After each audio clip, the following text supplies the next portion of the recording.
sorghum, sugarcane, millet, beans, peas, groundnuts, palm oil, simsim, cocoa, fish, pigs, poultry, fruits, rice, cashew nuts, etc., as cash crops or cash products on top of the original colonial cash crops. That's our situation. Bali bagamba nti omukaaga ffe tugamba nti 40 kumpi byonna bikola sente bino byonna byeminyiwa. Phase 4, we have been insisting on value addition. Where we have succeeded, returns are very high. The milk industry was initiated, has expanded, and we are producing a number of final products such as long shelf, long haul liquid milk, long shelf life liquid milk, yogurt, ghee, butter, powdered milk, and derivatives from milk such as a protein known as casein, apparently needed in food supplements and medicine. Maize processing is growing to produce maize flour, akawunga, animal feeds, starch, etc. Cassava processing is growing, producing cassava flour, starch, ethanol, etc. With coffee, we are determined to add value to it, so that instead of a kilogram giving us $25, it gives us $25. No, instead of giving us $2.5, this is 2.5, my people. 2.5. It gives us $25 to 40 and creates more jobs for our people. Cotton, the shirts I always put on are from our cotton. The shirt I'm putting on right now is from our cotton with polyester added from outside. You Ugandans, please help us to get rid of imported clothes, including dead people's clothes. Engoye z'abafu zemuleta wano zemuleta second hand. Engoye z'abafu banyankole baziyita mtwijuro. We squander US $418 million per year on imported cloth. Phase 5 has been the introduction of the knowledge economy. This is the economy that is not just based on more processing of the mere processing of the raw materials. It involves the greater use of science and skills. This is where the automobiles industry is, the vaccines, the vaccine making, the assembling and manufacturing of computers and computer parts. That's where they come in. Our economy was $3.9 billion in 1986. It is now $55 billion. It has been growing at the rate of 6.3% per year for the last 38 years. We are now a lower middle income country with the GDP per capita of $1,154. Therefore, the groups that have been misinforming the public recently about the parasitic agencies that we are rationalizing, especially coffee, are a disgrace to the country. I even feel embarrassed to participate in the controversy. Mfuna n'okuswala eggwanga lyonna okubeerawo boogala ku bitaliimu mwanyi.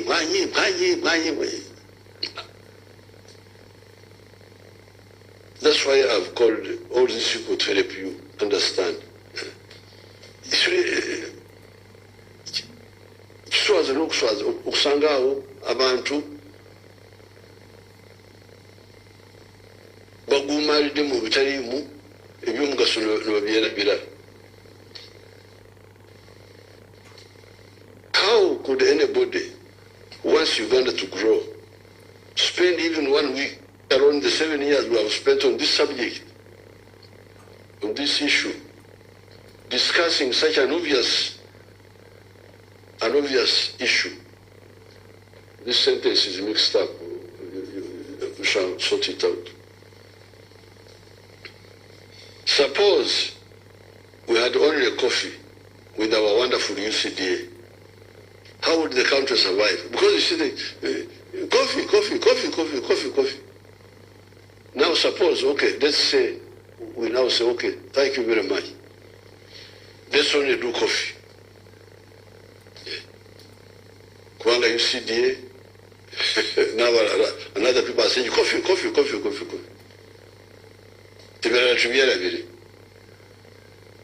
We only do coffee. Now, suppose we did that. How could the country survive? With a population of 46 million, each person needs 2,000 calories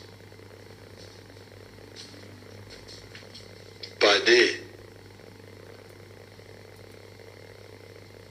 Kubanga abasayansi basobola okubala petrol y'omubiri gye gwetaaga peteroli in the form of calories, baziyita calories mu luzungu, eziva mu mmere, coming from food. And they are saying that another person needs 2,000 calories per day. With 46 million people, we would need 550,000 metric tons of wheat to feed ourselves. This would cost okulya kwokka emigati engano would cost US dollar 380 million per year imported from outside. This is just eating. How about clothing? How about cement and other building materials for shelter? Moreover, Uganda is not like Japan. And sometimes the only resource is a skilled population that they use to manufacture cars, etc. Uganda has both the human resource and the natural resource. We shall use them to create prosperity for our people. So therefore, while some of the people, the colonialists, we are talking about coffee, cotton, and copper, and tea, tobacco, and tourism. For us, we are talking about 60 efforts. We are talking about 60 products, bananas, cocoa, milk, beef, maize, cassava. Cassava is going to be a very big money earner. It's already becoming one. Sugar cane, we are talking about all of those. Then we are talking about the industrial products. We are not including the industrial products. Cement, what. We are talking about a full economy, not a partial economy. These side agencies, UNRWA, UCDA, DDA, etc., were a temporary measure. Were temporary measures that I accepted at the beginning of our government, mainly because of the low pay for our public servants and their low enthusiasm and motivation for work.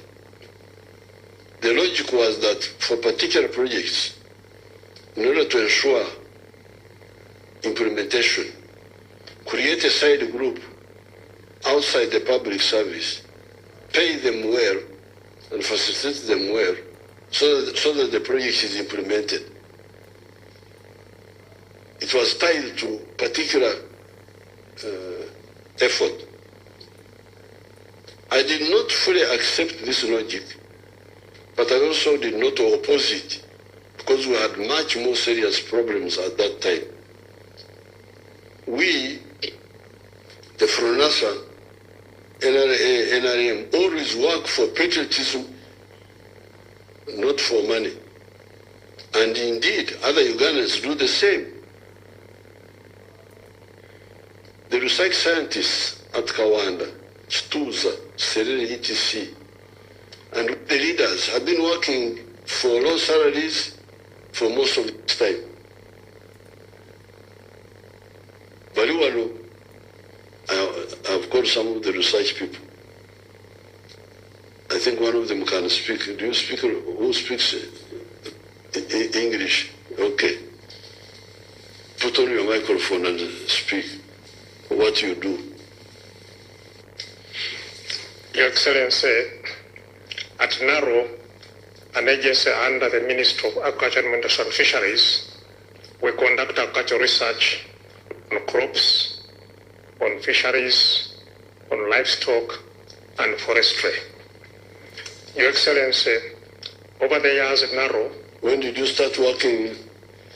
Your Excellency, I started working in 1988. At that time, the research wing was under the ministry. And then in 1992, when NARO was established, I was moved from the ministry to NARO. And I've been able to get up in the ranks. And today I'm the Director General for NARO. Your Excellency, over the years, NARO has been able to develop over 1,000 different crop varieties. So most of the food we eat in this country, Your Excellency, is developed by the scientists under NARO. Your Excellency, specifically to coffee. In 1991, you will remember very well, Dr. Israel Kibeke Sebunya was able to promote the then 8 colonial coffee varieties, what we called colonial coffee. And these were promoted. And then in 1997, NARO under Kituza started what we call a breeding program for the second generation coffee varieties. Your Excellency, I'm glad to report to you that in a space of 1997 to 1913, NARO has been able to develop a total of 10 coffee Robusta varieties, what we call KR1, KR up to KR10. K stands for Kituza, R stands for Rob. Your Excellency, now also been able now to start a breeding pipeline for also Arabica coffee. I'm glad to report to you, Excellency, that previously we have been able to release also 3 Arabica coffee varieties. We now have a pipeline for Robusta coffee and a pipeline for Arabica coffee. And we have near promising varieties, 5 of them for Robusta, and near promising other varieties, 3 for Arabica coffee. Okay, thank you. Now, are you under UCDA?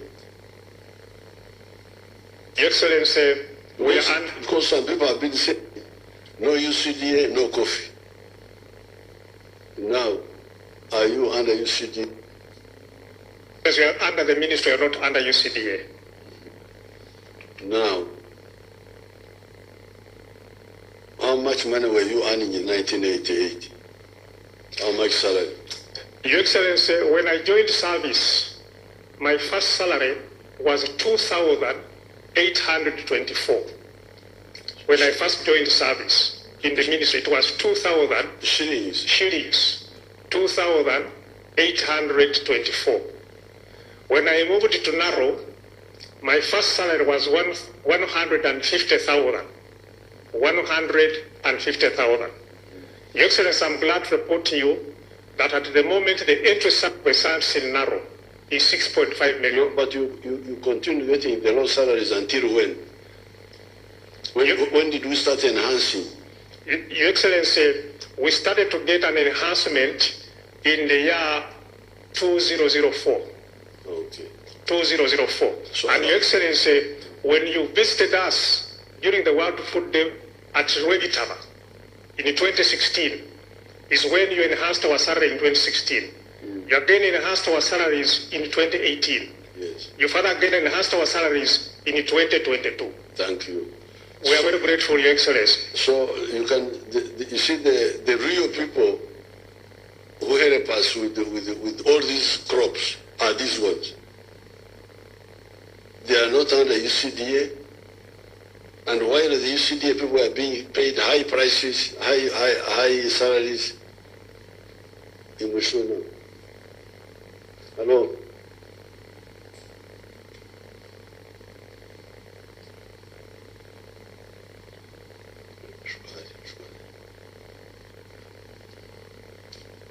While the UCDA were getting high salaries, these people are getting low salaries, like us. With the freedom fighters, we are not working for money, we're working for our country. So, therefore,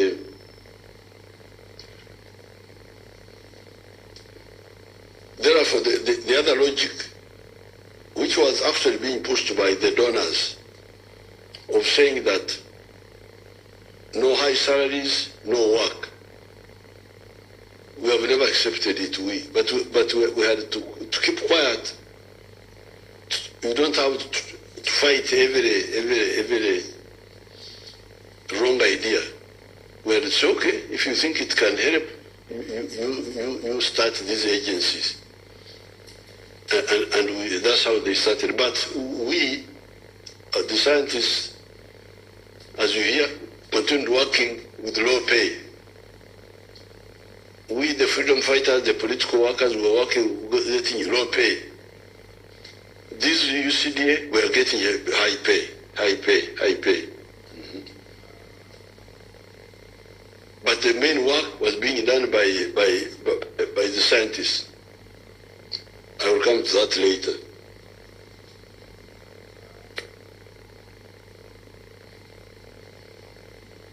However, the research scientists have developed for us excellent banana, coffee, tea, cassava, beans, etc., seed materials, and we have promoted their widespread growing in the country in spite of getting low salaries. So the people have done the work for not only for coffee, for all the other crops. The scientists getting low pay, not under UCDA, and we, the reformers, you can call us the reformers, who want our people to get out of poverty, who now go and propagate and advise to preach of get out of poverty, do this, do that, do that. However, since some people were insisting that mercenary motivation is the only motivation, I did not mind trying it out as we moved on with our broad program. Because there were those who were saying, no, these people need, let's put them aside, give them high salaries. Okay. Because for us, we are continuing with our program anyway. We left them, so you try your group.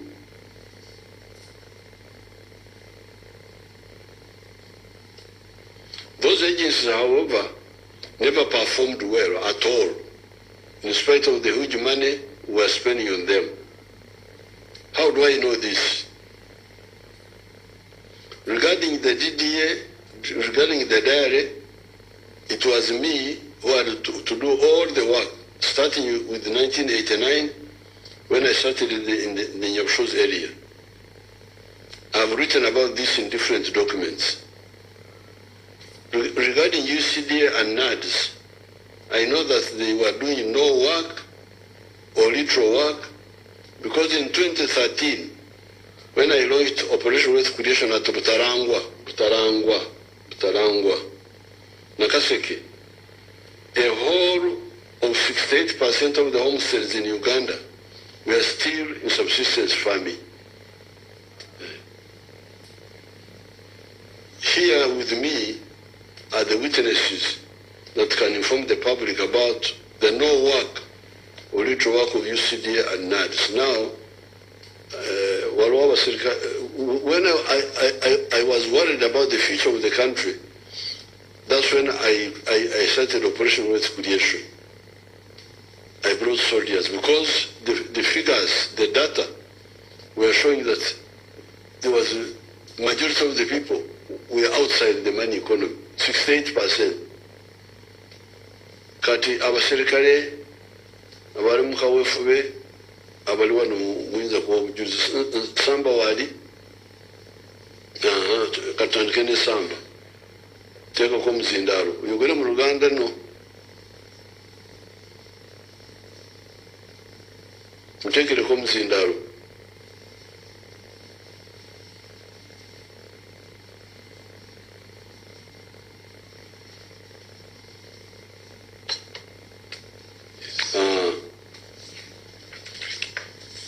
Your Excellency, sir, Amanya Kanosamba, Coordinator, Wealth Creation, Weta Masaka. Semberum Zindaalo. Okusookera ddala nsooka okwebaza Your Excellency okuteekawo purogulaamu ey'okukulaakulanya bannayuganda. Your Excellency, watwapointingira okutandika okusomesa abantu okubajja mu bwavu naddala mu bintu eby'enjawulo ebisookera ddala okulima emmwanyi.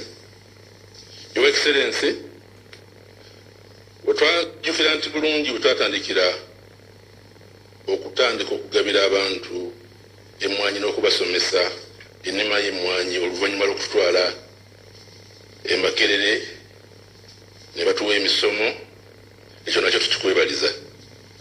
Your Excellency,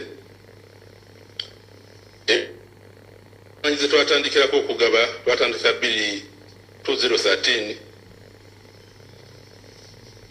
mpaka 2019.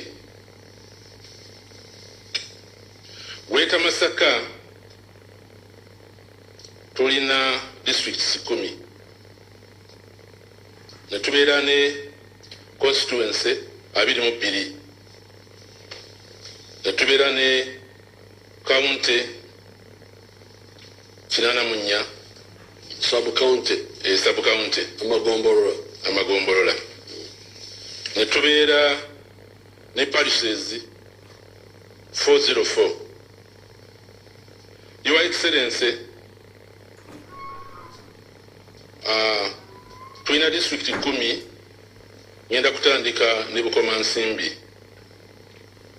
Bukomansimbi twagaba emmwanyi milioni 18 n'emitwalo 7 nga zikola acreage emitwalo 4 mu gumu mu 15 mu 5. Kalangala twagaba emmwanyi emitwalo 2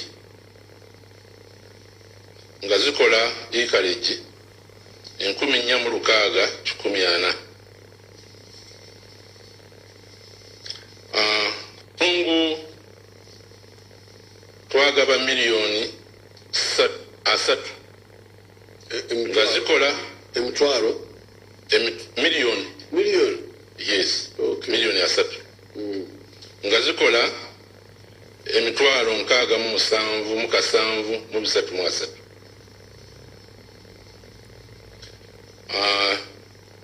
Kyotera twagaba emmwanyi milioni 3,35,15 nga zikola acres emitwalo 12,122.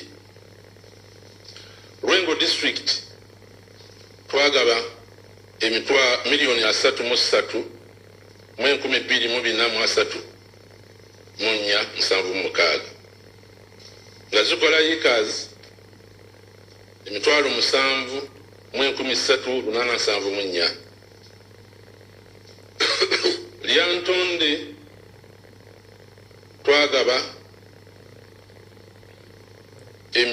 emitwalo 22 mu 13,19 nga zikola yikas 496 Masaka district twagaba millions 2 n'emitwalo 8,839 nga zikola yika emitwalo 4,633 Lakai twagaba emiliyoni 10 n'emitwalo 89 nga zikola yika 24 n'emitwalo 20 Sembabule twagaba millions 2 n'emitwalo 7,718 nga zikola yika 4 n'emitwalo 4,665 zonna omugatte nga zikola ekaleji emitwalo 5 09 886 500,000. Yes sir. 550. 9 509 509,000. Yes sir. Mtwara atano yayika. Okay, kale toto yonna neziba milioni 17 zetwagaba munya kale twalo 7 kale samba kati bomwate munatandika UCDA yaje kolaki kubanga nzo kubatwarayo nali simatide bya UCDA. Your Excellency nzijukira bulungi nti okugenda okutandika programu eno UCDA yatandika mu mwaka 1991 emyaka 3 twatandikira okugaba emmwanyi n'ebiseera ebyo watandikawo programu ya UCDA kulaakulanya abantu n'okubasomesa n'okulaba nti Uganda eyongera obungi ku mmwanyi zetulina mu ggwanga. Naye emyaka egya 3 UCDA yalemererwa okusomesa abantu n'okwongera obungi bw'emmwanyi okusinziira bwe twagisiŋŋaana kubanga twagenda okutandika okugaba emmwanyi. Zijjukira bulungi Uganda yali etunda emmwanyi milioni 3. Ekifaananyi kikulaga nti Uganda kati wetuuse we twatandikira okugaba emmwanyi n'okusomesa abantu. Operation Wealth Creation ekoze omulimu gw'amaanyi. Kale samba kati ani omulala yongerako Abiriga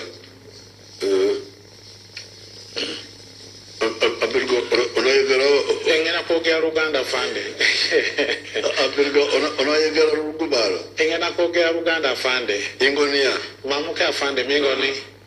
Yes sir. Afande neyanziza nnyo Ssabalwanyi w'emirembe ow'ekitiibwa Ssabalwanyi ngenda kusoma emmwanyi zetwagaba mu Greater Luweero district 3 Nakaseke Luweero ne Nakasongola. Nakaseke district okuva mu 2013 okutuuka mu 2019 ate emyaka 2 twabuukamu olw'obulwadde bwa covid bwaliwo 2021 ate 2022 tunowa chance netugobayo ku mwanyi kati Nakaseke district yagaba emwanyi milioni 10 emitwalo 54 mu 2,847 nereta ikazi emitwalo 2 mu 3,428 amaka gafuna emwanyi ezo amaka mitwalo 2 mu 1,275 tutta ku Luweero twagaba emwanyi endokwa emitwalo 3 milioni 3 mu mitwalo 82 mu 693 acreage netufuna acreage emitwalo 7 mu 722 amaka emitwalo 6 mu 313 Nakaseke Nakasongola yagaba milioni 2 emitwalo 49 10,524 ge acreage 15,500 mu 36 era amaka 15,000 mu 128 wamu amagatte emwanyi ze twagaba mu Greater Luweero twagaba emwanyi obukadde 44 mu mitwalo 86 mu 1,264 acreage emitwalo 9 mu 9 mu 686 amaka emitwalo 9 mu 13 mu 716 w'ekitiibwa Ssabalwanyi w'abalwanyi kati zonna omugatte emwanyi zonna omugatte ziri Luweero zezo emitwalo milioni 44 Luweero yo Greater Luweero okay yes sir emitwalo 44 milioni 44 mu mitwalo 86 mu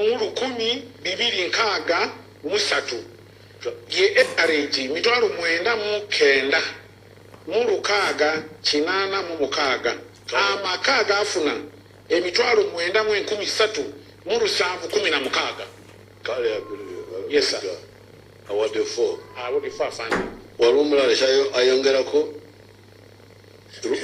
lwasi omulwanyi yalwananga nnyo eggulu wavayo ddi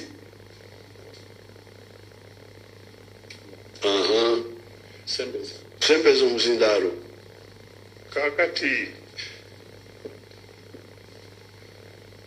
Wekitiibwa President nsanyusa nnyo okwalabika nti kuno mulundi gwange gwakubiri mu wiiki enda gye tulimu akusinkana kati zonna ze nakuŋŋanyamu kubanga Sembeza omuzindaalo ono amukulu abiriga byasomye ne mukulu byuma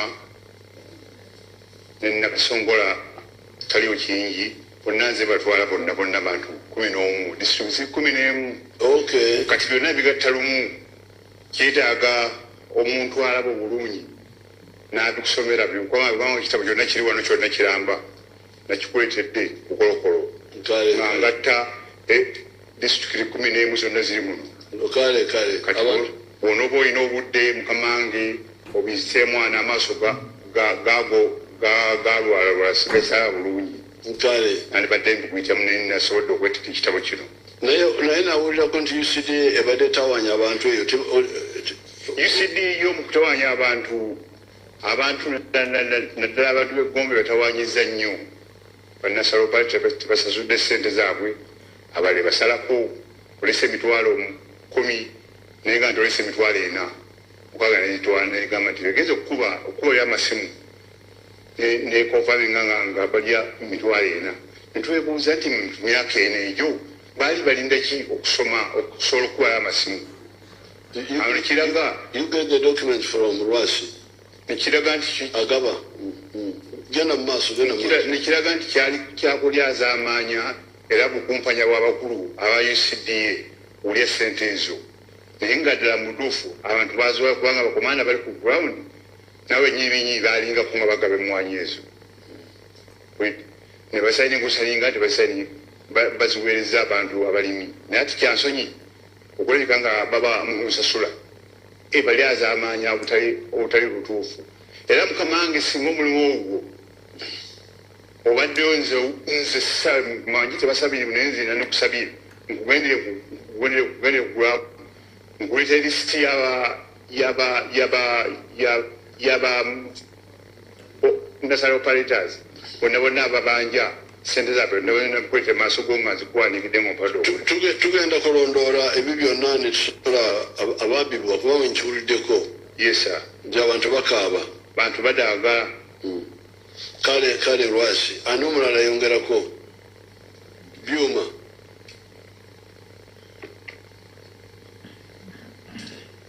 sa oweekitiibwa pulezidenti waffe nze ogwange ngenda kukaatiriza nakaseke bamaze dde okunsoma emmwanyi zenagaba gye tukolera eyo banayingi basanyufu nnyo olw'operation werescreation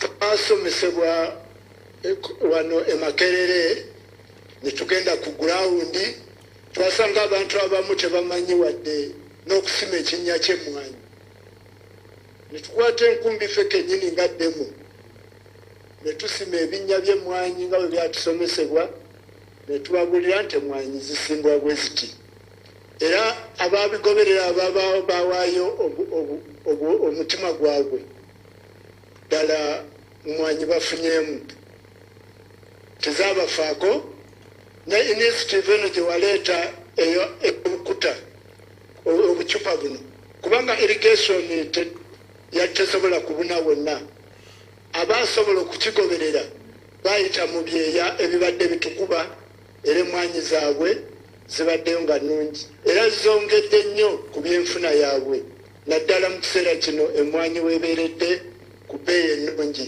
buli omu musanyufu okumanya emmwanyi twabateekamu amaanyi ne mu kino ekiseera we tubadde nga tetugaba mmwanyi mu biseera bino beegulidde emmwanyi ne nasale operate ezisinga zonna kati buli mwanyi obulimu buto baguze ku ssente zaabwe ze babadde bafunamu eno emmwanyi gye twabagabira mu operation werescreation kale byuma ani omulala yesu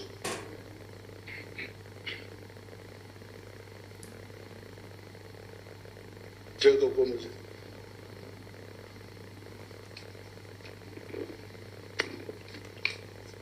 jako byuma jako Your Excellency, nze Lieutenant Colonel Beka Matovu Mukasa, Coordinator wa OWC Masaka District ne Masaka City. Nze kantwala omukisa guno okwongerereza ku ebyo ebisooka Kano Samba n'abalala nga nkunnyonnyola kiki ekyatusobozesa okutuuka ku kye tutuuseeko kati ku kirime ky'emmwanyi nti bwe twatuuka omusimu gwe twafuna Makerere nga Jeno byuma bwakyogedde kyatuyamba nnyo okutegeera ekyokukola era bwe twatuukayo twasooka okumanya nti abantu baali babulamu okukyusa oba okubatereeza endowooza zaabwe ku kirime ky'emmwanyi ng'abantu baweddemu essuubi nti ekirime ky'emmwanyi tikikyali ekyo ekyali kibafunira ne twakola nnyo nga tubakunga ne tubakakasa wamu n'okubaagazisa nti baali singa bakikola obulungi kyali kyakubafunira era twagenda mu maaso ne tuba nga tukwataganira wamu ne district local government mu kuteekateeka abalimi abo awamu n'okugoberera nga bafuna emmwanyi ate okuddayo amangu ddala nga bakazifuna ne tukakasa nga bazisimbye ne bazisimbanga amateeka g'ebyobulimi ku kirime ekyo bagalagira. Ate era setwakomaawo, twagenda mu kulondoola nga tubalambula kakasa tulabe eddala obanga emmwanyi ezo tebaziragajjalira ne bakikola bulungi.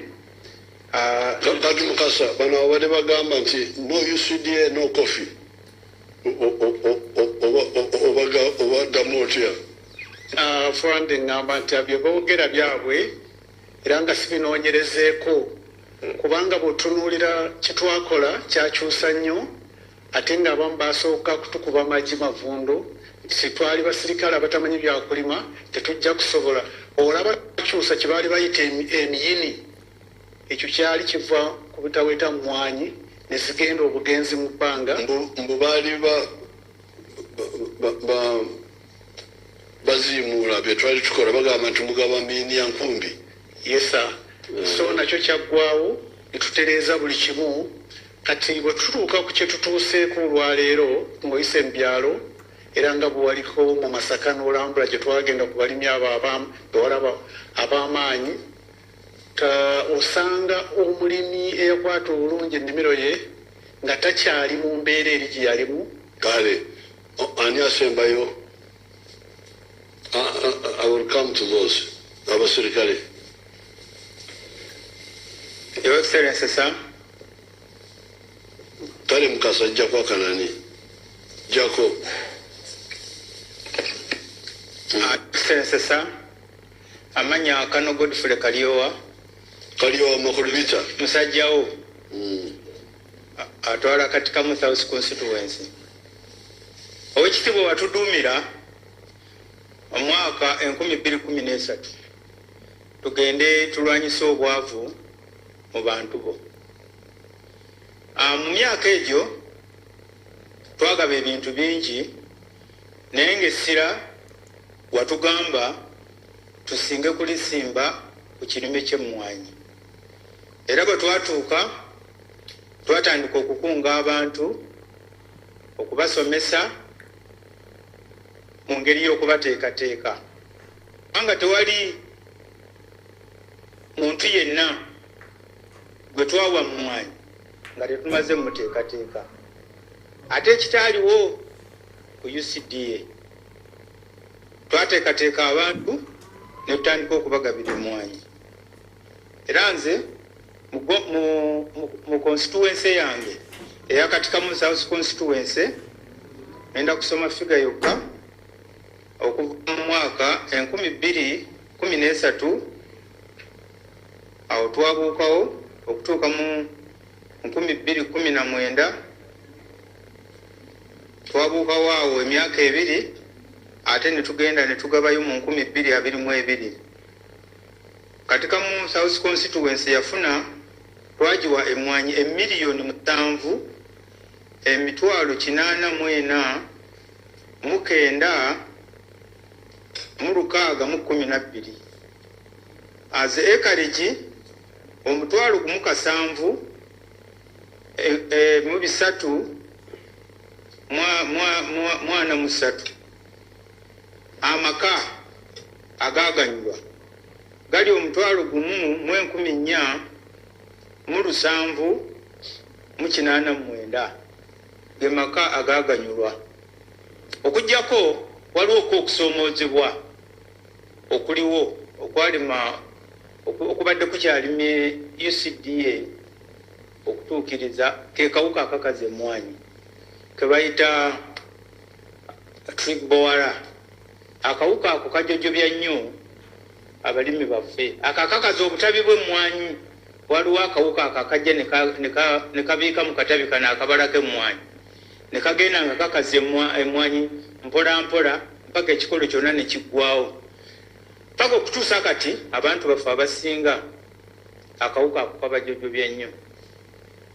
Okusoomozebwa okulala kwe bubbi bw'emmwanyi. Abawulula emmwanyi ekiro bajja ne bawulula emmwanyi n'ebito byonna nga babitwaliramu.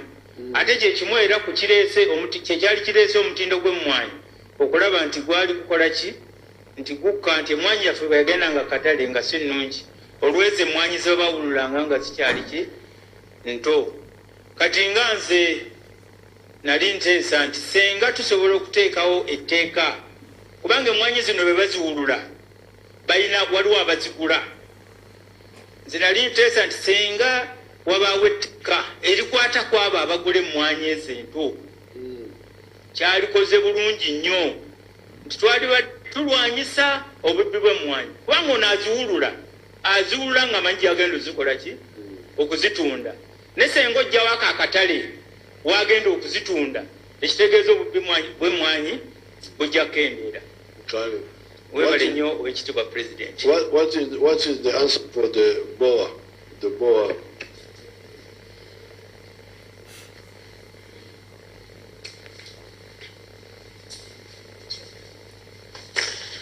Your Excellency, I would like to thank you very much for accepting to have the scientist in front of you and explaining what we've been doing on coffee. Much as I hope to explain a few things on the seed system, let me first talk about the beetle, BCTB. The beetle reduces the coffee yield by 9.6% per acre. The what? It's a beetle, BCTB. It's a small beetle that make tunnels, as he explained, within in the primaries, and the primaries, the branches. Okay. The branches will dry, and then you can no longer have coffee beans. So it reduces the coffee yield in an acre by 9.6%, which is around 520 kilograms a year. At the Institute, we developed a trap that uses ethanol that you can put to waraji, this local ethanol. And the efficiency is about 90% in controlling the beetle. So it can be controlled? It can be controlled. Oh, okay. If we can have these traps multiplied and distributed in farmers' gardens, and they help us to engage the communities, because if one farmer controls and others do not use the traps, it's difficult to manage it. Okay. So if the effort is there, we can control the damage. Thank you. Now, the one who's controlling the TV, I want you to put my people of Kisozi, because I'm also a coffee promoter, before I go to other people.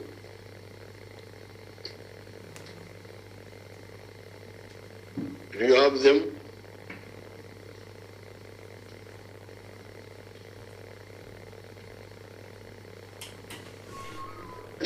Nali mu lukiiko lwasooka okukuba ku geeti mu kyalo kyange kubanga lwe lukiiko lwasooka okukuba mu kitundu kino. Attended the first meeting, Your Excellency, you had at the gate from this area. Mu mwaka gwa ndowooza yali 94 kubanga nali maze okukola primary 7. That was around 1994, because you phoned me when I had just done P7.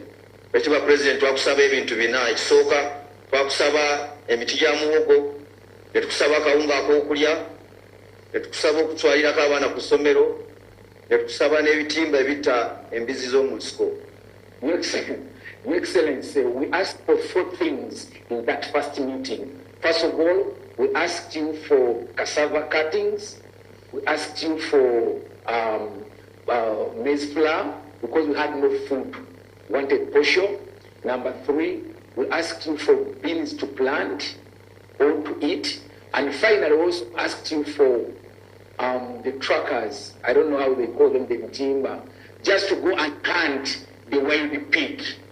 Ekitiibwa abayiseeko ewaffe n'abayitayo n'abamubanda ku TV okwo ku lutimbe, kakati ekitiibwa tulina luyimba lulala olutegeeza nti tuvudde we twali otutuusizaako at least ewali yadde. Your Excellency, now it's a different story altogether. If you come, we don't ask you for those things that we asked for. We are a different story. We've been transformed, Your Excellency. Njagala okutegeeza ekitiibwa abagenyi bano, they are now singing a different song. Okutegeeza ab'ekitiibwa abagenyi bano b'otuleetedde nti luli bwe baasabanga obuwunga katusaba byuma byamwanyi twagala motoka zitambuza birime ebyaffe. Your Excellency, the song was about asking for cassava cuttings, maize flour, meals to eat. Now the song was changed. Maize flour for eating, for the food. They were asking for food donation. Okay, it's Yes, along. now the song has changed. It's along. You can maize flours. Now, what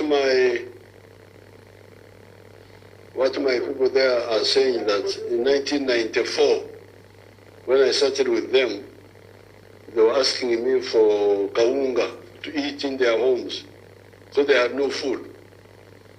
But now they are singing a different song. That they're asking me for ebyuma byemwanyi, for coffee halas, kati bagega bili byokusabiriza babibwako. Now let me. So that is my group of exorcists. I had nothing. I am the one who mobilized them. Nothing to do with UCDA. I'd never heard of UCDA there myself. Now, some members of parliament have their experience with UCDA. Katubawulirize abali wano. Bogere mu Rwanda. Thank you so much, Your Excellency. Erinnya eryange nze Mutumba Abdul, member wa parliament, akiikirira ekitundu kya Kiboga West. Your Excellency, Kiboga omumanyi bulungi. Twogera ku magombola ge Lwamata, Kibidda, Nkandwa, ebitundu ebimu e Kasejjere gye walwanira, Kapeke, Kayera, Kyekumbya, tuli balimi ba mmwanyi. Omukisa ko 2013, 14, 15 paka 2016 nali mukulembeze ku district ya local government. District local government ye Kiboga. Okay. I was a councillor at that time. Era twakola n'afande Muralo gwakwasa obuvunaanyizibwa bw'okugaba seedlings, inputs mu balimi b'e Kiboga. Afande Muralo tasobodde kujja kubeera wano ne banne kubanga mugonvu, naye ebintu ebyagabwa mu Kiboga byali bingi, nga kuliko endokwa z'emmwanyi ezigenda mu bukadde obuwera 20, n'ensigo endala ez'emiyembe, ebijanjaalo, kasooli, ente n'enkoko. Naye seedlings oba endokwa z'emmwanyi, information gye nfunye okuva ku production officer yaŋŋambye twafuna endokwa ezisukka obukadde 2, naye tasobodde Afande Muralo, Lieutenant Colonel Muralo retired, kutuwa exactly naye nga zaasukka endokwa obukadde 2. That is okuva mu 2013 up to 2017-18 awo weyakoma okugaba inputs. Kakati ebiseera ebyo bwe tugenze mu COVID ebyokugaba inputs mu Kiboga by OWC ne biyimirira. Fe wetujjidde mu kalulu aka 2021 bwe nali mpita mu bantu nga tugenda tubasaba akalulu, nga bantu nga tulaba abavubuka bangi abataafuna ndokwa mu kaseera kali bavudde mu masomero, abalala basenze mu kitundu, twagala endokwa z'emmwanyi, twagala endokwa z'emmwanyi. Embagamba tugumiikirize bwe tunaaba tutuuse mu bukulembeze tujja kwogeraganya ne gavumenti etuwa endokwa z'emmwanyi, musimbe emmwanyi. Era nze bwe natuuka mu parliament 2021 na contactinga UCDA. Ekitundu ekyaffe eky'Ekiboga district nga 4 UCDA baddeyo ne official oba officer omu, field officer, just one field officer. Ate ngono field officer wajja alina okukola mu Kasanda, Kyankwanzi, Kiboga and I think some parts of Hoima. Kakati nga wajja okubeera ng'akola omulimu guno gwa regulation, okugenda ku byuma by'emmwanyi ebyo, alaba omutindo n'okugenda mu basuubuzi, era nga capacity tagirina, ng'ate alina kukolagana n'aba extension workers baffe, kubanga Ekiboga tulina ba extension workers abawera about 20 extension officers about 28. Abatuja ddala kugombolola. Yes. Era bebabeera mu balimi. Era nga naye bwajja bakola nabo. Ate era nga ajja once in a while. Kale, when I contacted them, ne bangamba mobilize your farmers. Abalimi bakunge obateeketeeke so that tubawe endokwa. I mobilized my farmers nabakunga 2022 abantu nga bangi ne bangamba basime ebinnya bakube n'ebifaananyi. I worked nenkola ne extension officers bulungi nnyo ne production department ne tugenda mu field ne tumobilizing aba farmers abalimi ne tubakuba n'ebifaananyi mu nnimiro zaabwe nga basimye n'ebinnya abamu ne bateekamu n'ebisamaniwa ne banoonya obusa nga balinda omubaka ngenda baleetera endokwa z'emmwanyi. N'olwaleero not even a single sibling n'endokwa wadde etya emu kati nafuuka mulimba kakati nange wenkwata mu kasawo kange ono ne muwaayo 5 oli ne muwaayo 10 naye nga UCDA kye yatusuubiza kyakola ki kyalema. Era ne production y'emmwanyi okweyongera mu kiboga yava ku intervention ya gavumenti ng'eyitira mu OWC. Otherwise UCDA tegabangako ndokwa ya mmwanyi kiboga yonna. Yes. Era tukwebaza Your Excellency naye abavubuka abo kati abavubuka abo tugenda kufuna endokwa yes beetaaga endokwa nabo basobola okusimba emmwanyi. Tugenda okuyita Matovu Mutumba Abdu. Yes. Mutumba Abdu ngenda kumufunyira endokwa ave mu Bulimba. Your Excellency.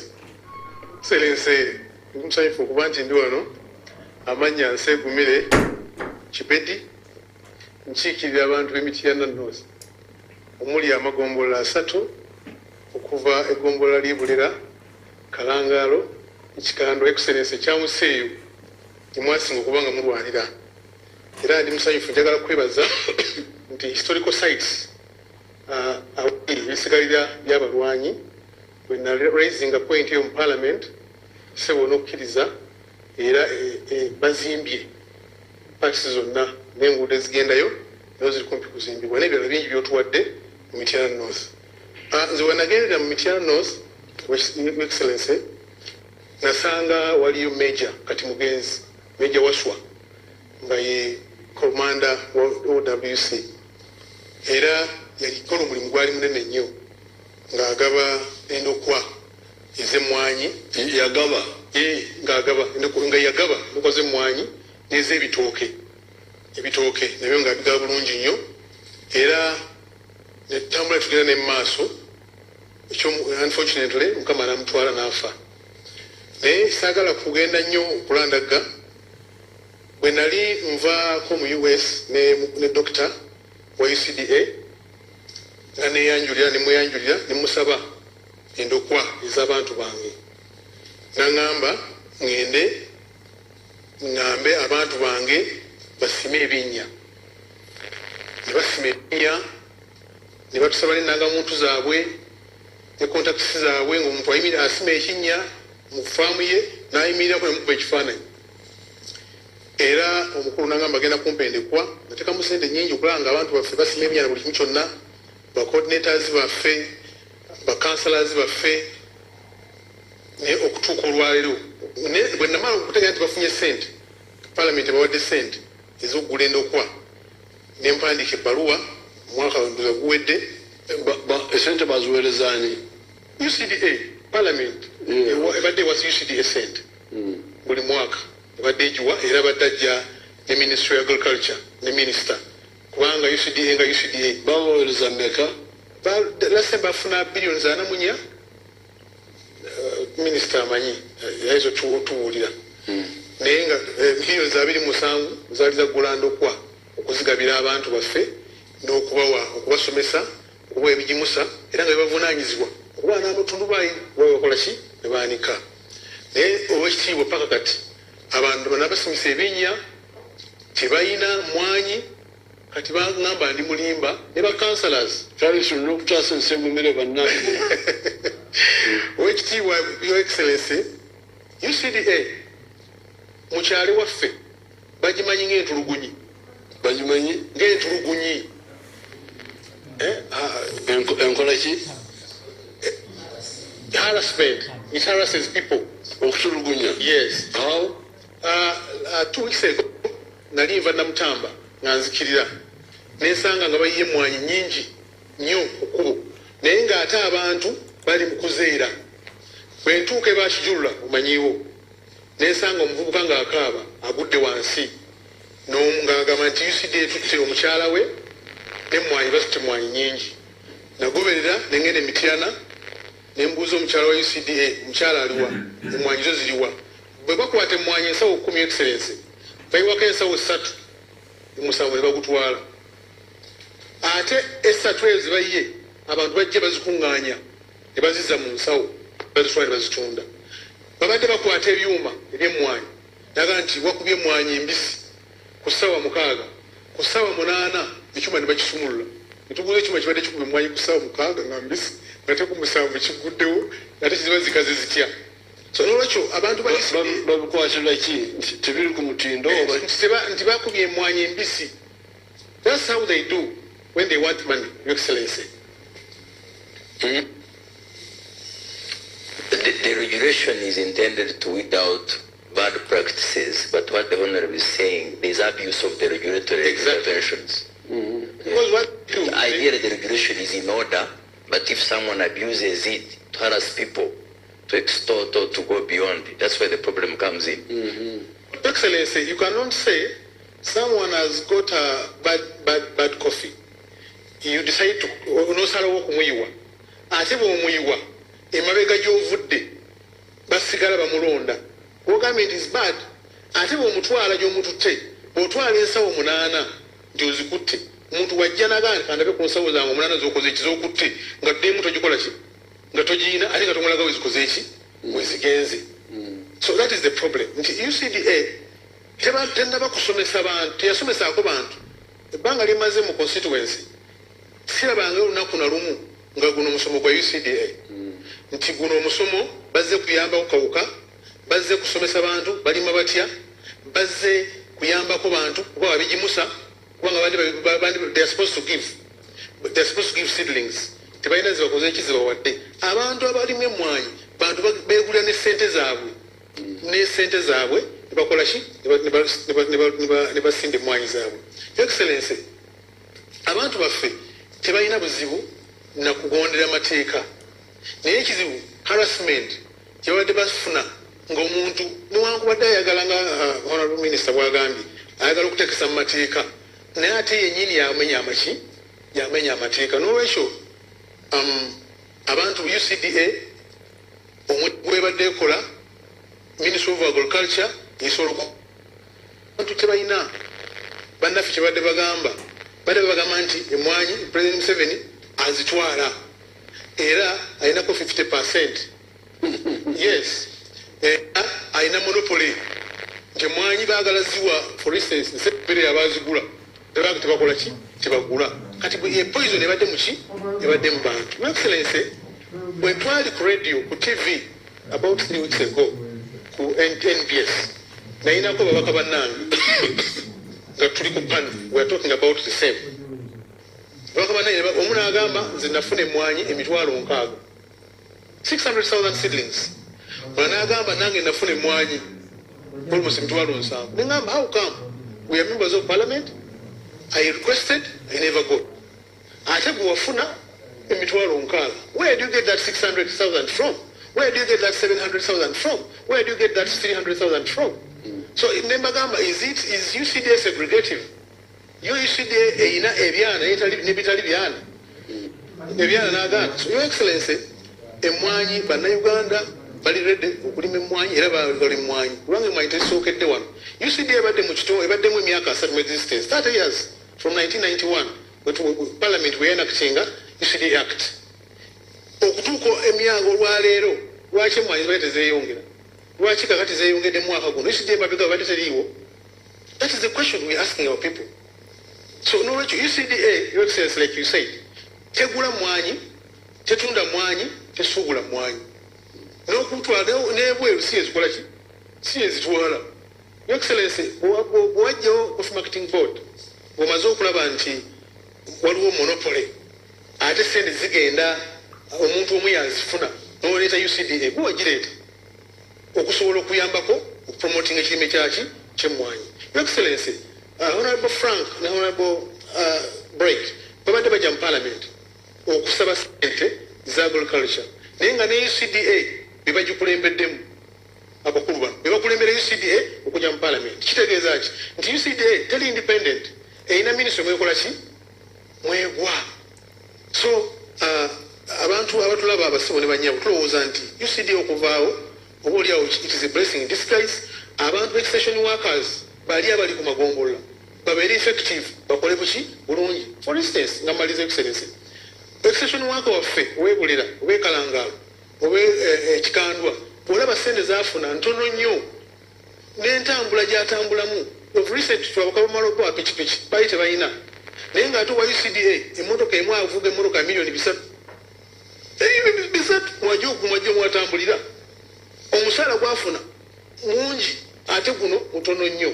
Kati omuntu waffe extension worker aba tasobola kuba na maanyi kukola ate ng'ali ku ground okusinga aluwa okusinga UCDA. UCDA efuna kinene akola kitono, extension worker akola nnyo ate afuna ki afuna kitono. Singa twenahansinga emisaala gyabwe Excellency abali wansi ku magombolola ne bafuna n'entambula ennungi basobola okusupervisinga obulungi ekirime ky'emmwanyi kijja kutambula bulungi nga n'abantu bennyini balina that sense of belonging okusobola okulaba nti noga mmwanyi mbisi eyengedde yokka embisi njikola ki njireka. Tulina okukyusa, we have to cause for mindset change kuba abantu baffe batunula mu ntawulo ki endawulo. Otherwise Your Excellency tukwebaza okusobola okuvaayo, otherwise abantu badde bafuuse ekizibu batugamba batunze emmwanyi baludde emmwanyi bagitutte nga tetunaba miti kujjawo na mutina buki nga gumu ng'ate UCD gwe wagireeta ebadde Ministry of Agriculture ebadde egiwoleza mu Parliament nefuna sente ate bo nga bafuuse ekizibu kubanga balina kye bakoze baddira bainsitinga bannaffe abalala kuffe babainsitinga ne babogerako nabo bulungi okusobola nga basiga emirimu gyabwe n'okusobola okulaba nga basurvivinga mu bukyamu. Kale nsegumire honorable ngakikanda waliwo omugaga oyo w'emmwanyi tekoko tena. Era nsanyuse nnyo okulaba nti omulundi gwakubiri mu wiiki eno okusobola okusisinkana. Mpozi ekisooka nja kusaba oba oliawo naye engeri gye tuli mu State House protection kubanze sigenda kwogera birungi byerere ku UCDA. Ndi omusajjawo ali mu diaspora nina dduwo Sweden ne Uganda. Ndi musuubuzi n'abasajja baabamu eyo nga bakabali bakyakabaali n'abaana baabwe abamu bankolera emirimu gyange eyo. Ate ndi mulimi wano bwewaleeta pulogulaamu y'emmwanyi nze omu ku baakunga bannange tujje tukole nasaleezi wano ne tufunamu ne tuyamba naye abantu baffe. Naye UCDA kibadde kizibu ky'amaanyi era neebaza decision y'eggulo kubanga nasoose okuvumibwa nengenza okumalizibwa akawungeezi kuba nasoose nemuuza bannange nti ani atabanja UCDA kuba ndi musajja omuganda awo ne batkanya. UCDA buzibu bwe buluwa. UCDA dokita yatomera munansonyiwa bakama bange. Dokita yasanga ekintu kyavunda ate n'ayongera ne kimuvundako. Lwaki? Nga bwe nga nti nandibadde ne protection naye ngeri bwe tuli mu State House ebisinga kambyogere sijja kwogera mannya oliba ompadde obudde nzize nga whistleblower kuba mbadde mu mmwanyi zino nasalize Masaka ninayo, Mityana ninayo, Mpigi ninayo, Wakiso ninayo era abaofficers abo abasinga even General Sale tubadde tusinkana naneebaza n'okukolagana n'omusajja oyo Lwasi olwo yava mu magye okulaba nti ayongera okutambuza obulamu bwe kwadde musajja mukulu wako. Kakati UCDA ebadde eyina enkola Honorable Nsegumire anzise ebimu abyogedde naye si nsonga kuba ffe tubadde mu feki.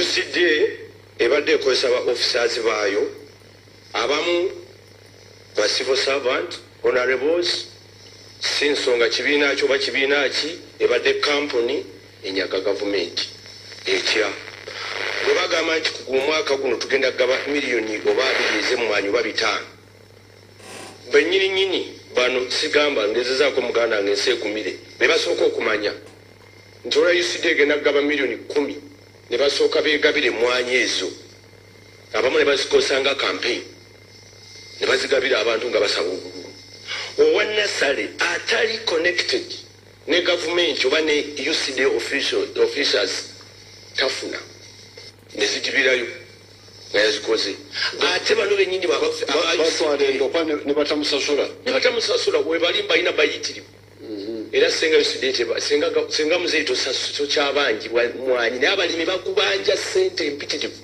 ne batuuka n'okugenda ku parliament ne beeyambula naye nga beeyambula olw'obulumi ne bateekamu abantu ssente babagobe oleme okumanya kiki ekigenda mu maaso waliwo department eya accounts nfu etya balina akakodyo ke badde babbiramu kuba ndi musajja musuubuzi ne bakugamba nti mugende abo bonna ba officers bw'oba ogaba emmwanyi bamanya ne bamanya order egenze mu district yaabwe mu constituency yaabwe ne bazirinda ne bazirisiivinga ofisa wa OWC n'ateekako omukono owa UC n'ateekako owa Gombola n'ateekako n'abeebalo ne bazitwala bwe bamuzitwala akakodyo kaluwa ne badireyinga okusasula ne muweereza ssente basasule mu balimi ne basooka bazirinnyako kakati wayitawo time y'okusasula ne bagamba ba odita baffe bakubye essimu oba ekyampisi yes olupapula lulaga nti bonna bakakasa nti wagaba emitwalo 6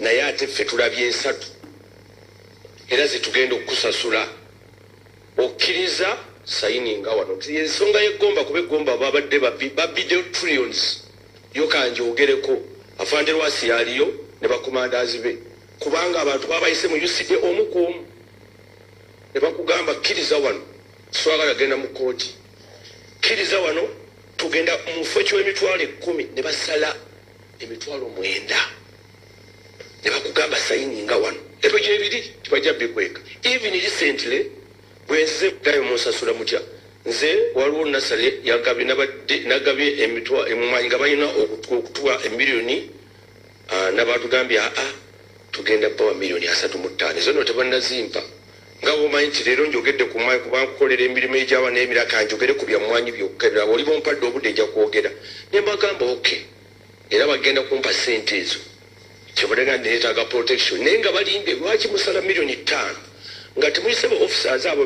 bosasula ssente ba stakeholder abeebyala abali eri nobagamba abange omwamugabire emmwanyi ze bweziti naye ate kaakati mugenda muwa ssente bweziti UCD ebadde yeemalira naddala department eya accounts auditing legal twagezaako through some contacts ne twagala tuengejinga edokita tumuyambe dokita yani oyo omusore tumuyambe MD tumuyambe is called what naye ize mfumbira yes abadde invisible okulabwa musajja kulaba asobola okuza naye simu wakulaba kinyangwidde okuyingira mu state house singa ogende wa dokita kubanga ayinawo abasirikale waggulu baba gyali first gundi weeri era one time nagenda ne Kano wasi nabagamba bwe muba musazeewo kubanze Kano nga nange ndinasale operator kati banakukoze batya ebintu bino tebinasasulwa kati bwe bamala okukoma olw'okuba abantu kaabye nnyo ne bambe ne basayiningire emmwanyi ze mu bulumi era bye bikukyayisiza ebimu mu Buganda kuba ndi mu Buganda olwaleero babadde abalimiinzi olwaleero n'abagambye nti abalimi abagamba UCD nti nnungi baganda bannange ani atabanja ampa amannya ge tugendeyo ewa Museveni abasasule nfunye essimu ndowooza abantu nga 8 ofa bagaye bannaye tebatusasulanga ffe twabivaako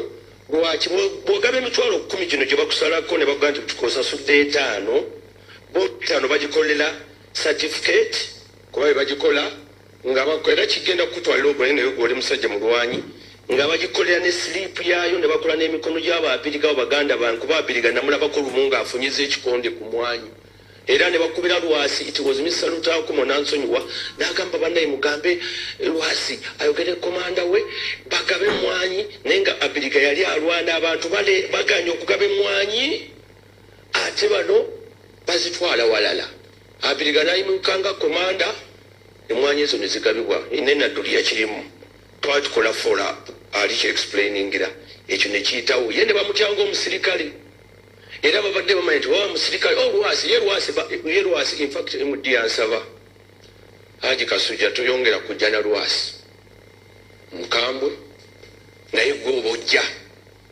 ne mugamba okaikani kamu tupe kubanga waliwo yagiraawo omusajja alwadde agenda kufaali mu moroka agamba bano abaana abawansi they don't respect these officers badde masango nga babagalidde ku mulyango officers wano baze bambadde ekyomukisa omulungi bagendanga civilian Ganze Kasujja kakati bali abaana nga babagoba obubadde bubbi obuli mu accounts nkiddamu accounts legal auditing n'abaana abakuba amasimu kati waliwo exercise egenda mu maaso even now balina sente zemwawereza basasula abantu bazzemu omuzannyo gwe gumu bakubira abantu amasimu nti after 4 years ogenda otya mu field after 4 years overifying emmwanyi zagawanga bano gadda zafa ne faamu buli bompadde obudde mukama wange obumala kale nja kwogera kale sawuli anasembayo mwebale nnyo Your Excellency taata w'eggwanga Saabalwanyi jjajja w'abaana Your Excellency nze bampita retired Lieutenant Sebada nga ndi nnyo mu media activist za NRM ndi ne mobilization ebiseera bingi nkusinkanye mu mobilization ekiri ku ground okusinga naddala mu Buganda mwenkulidde ndi waawano e Kasanda era gyenzalibwa naye UCDA oba lwakubanga bwe muba mu employinga mu gavumenti temusaba kadazi ba NRM oba kisimanyi naye bwonoonye ennyo gurawundi kiringa bino bye tusobola okulwana nabo ku leediyo nga bawuza tubalemese tubalabise ebintu ng'ebyo honorable ayogedde ku kyemityana tulinayo mwanyinaffe Debula alina ekyuma ky'emmwanyi kituufu bakigalako ne bagala okisumulula naye ne bawaayo enguzi ne babaleka ebintu ebyo bigenda bikyaya gavumenti kubanga abantu balowooza nti abo babeera bakozi ba gavumenti Your Excellency nze ndowooza nga nze owa midiya n'abaana ba aba midiya aba NRM bamodoleta batera okukomplaininga nti baofficial ba NRM batya midiya neffe tutomera waliwo n'omu ku bawalabo Aisha Musanyu lya Museveni bamukuba juzi aba opposition kyebakola kukakanya speed ya NRM okwa service abantu eggulo nabadde n'owa DP ku media wano ku Birali nga naye byayogera alaga nti Your Excellency oyagala kweddiza mwanyi mbu kyewavudde otwala kyuma entungamu ne mugamba naye nga temwogera bwe mutyo tulina industrial hub Embale tulina Nakaseke tulina n'ekyuma ekikola motoka kati wano Ekira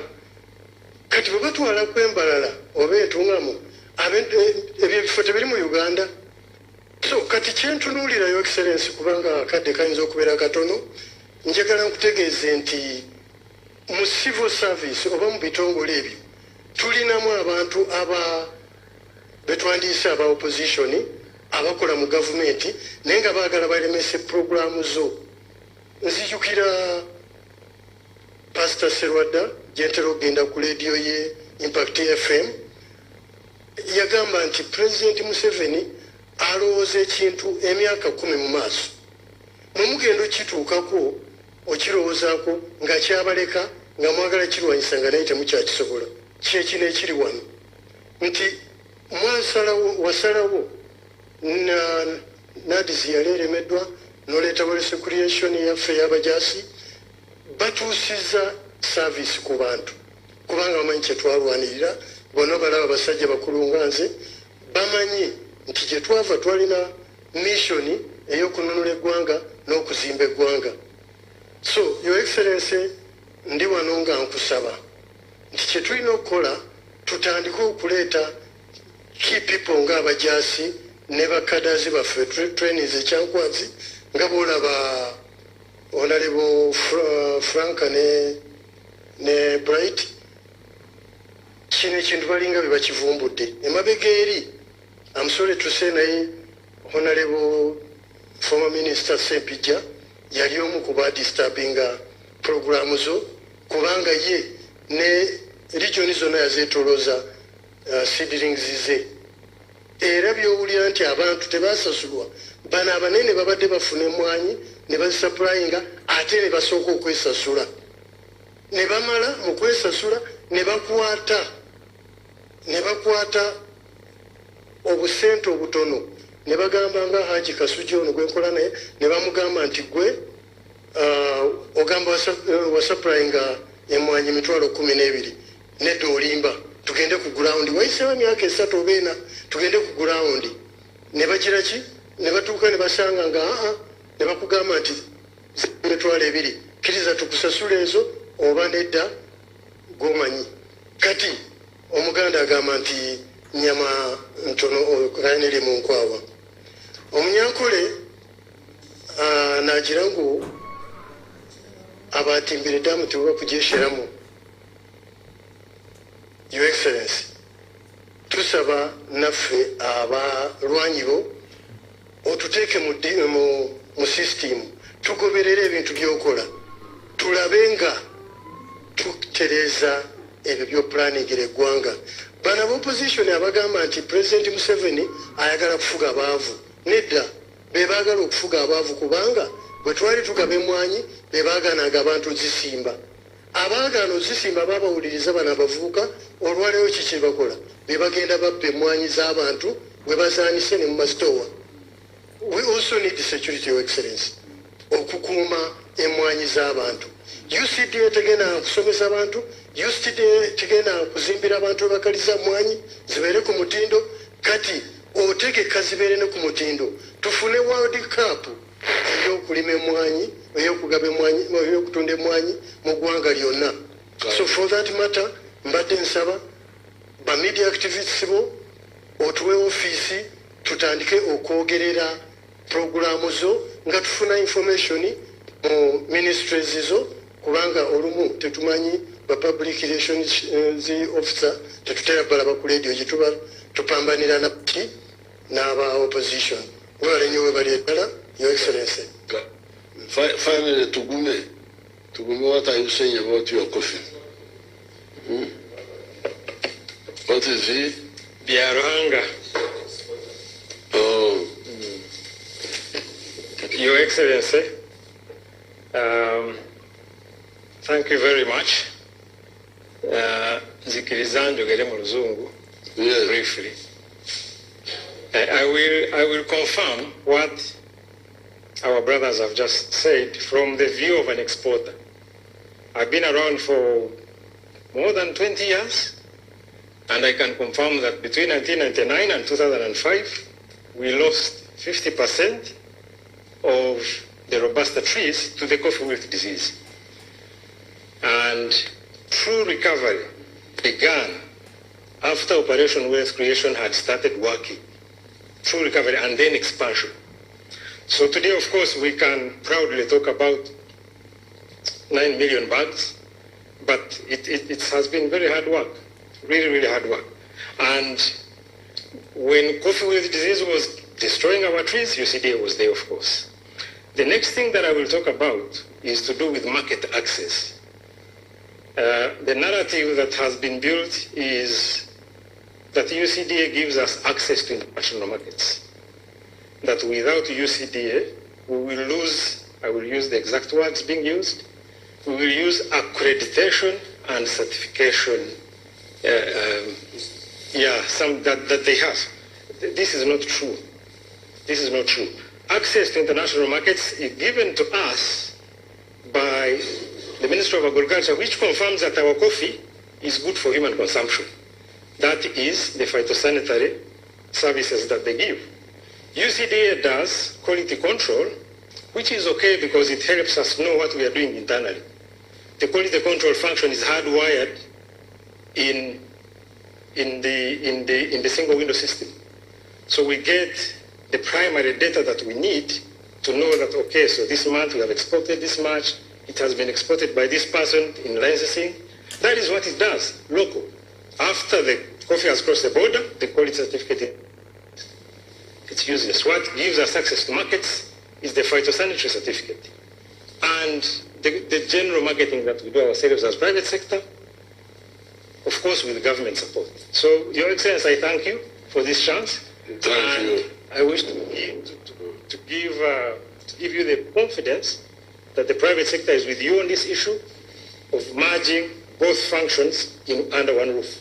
Thank you so much. So, the Ugandans, you have had this information.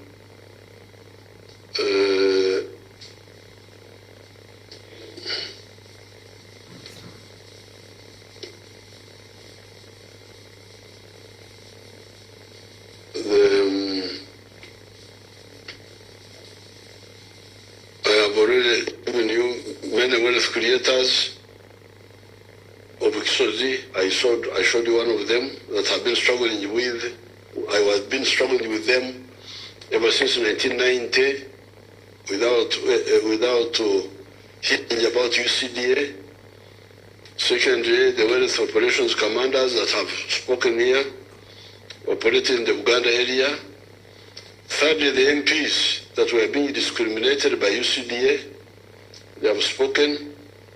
Fourthly, the researchers that have been developing the breeding and planting materials have spoken. Therefore, logic shows that the agencies and authorities have the following problems.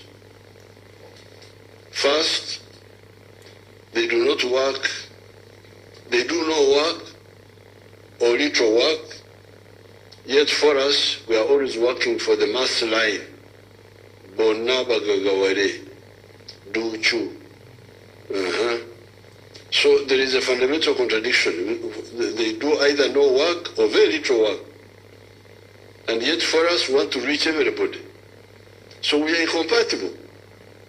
We are incompatible. I cannot continue with the UCDA, with the DDA, because for them they are working for a few. When they work for a few. But you hear now the stories, the corruption, the what. But even if they were not corrupt, they don't seem to have the capacity to reach the many, to reach the bona. Yet we, our line is bona. Second, in the process, they duplicate the work of the ministries. Duplication. Moreover, they do the duplication most expensively. By 2016, a mere 3,905 persons, this is for all the agencies, not UCDA only, 3,905 persons in these agencies were using Uganda shillings 2.2 trillion, while 80,000 people in the public service were using only Uganda shillings 2.6 trillion. You can imagine. 3,000 people were using 2.2 trillion shillings in 2016. That's when the alarm came. That's when we came to know. And that's when this rationalization started. On the wages, on the side of the wages, the 80,000, because the 80,000 are the 18,000 people in the ministries, permanent secretary, under secretary, those people there, clerks, plus 60,000 soldiers. I just estimated the figure of soldiers. 2016 was about, let's say, 60,000. So here you would say 80,000 public servants were being wages now in Msara were being paid 755 billion. The 3,000 were being paid 995 billion. What sort of this? For doing no work? You can't believe it. In Mzempura no Swara that we have been having this debate. Really, what are you debating? Either you are Mpura Swara and Zevanange. Abantu bange bano betambula nabo bantu ba kikaaki okono nobudde ensonga ngende 3,000 people 3,905 emisaala bali bafuna obuwumbi 995 omwaka abakozi ba gavumenti 8,000 bafuna obukadde obuwumbi 755 3,000 basingira ddala 8,000 ku musaala gwokka totaddemu the other expenses. 4, it seemed that they were also getting corrupt, but also they were poorly supervised because they were away from the public service, and the boards that are supposed to supervise them are not constituted with the sound logic. Because the boards which look after, who are they?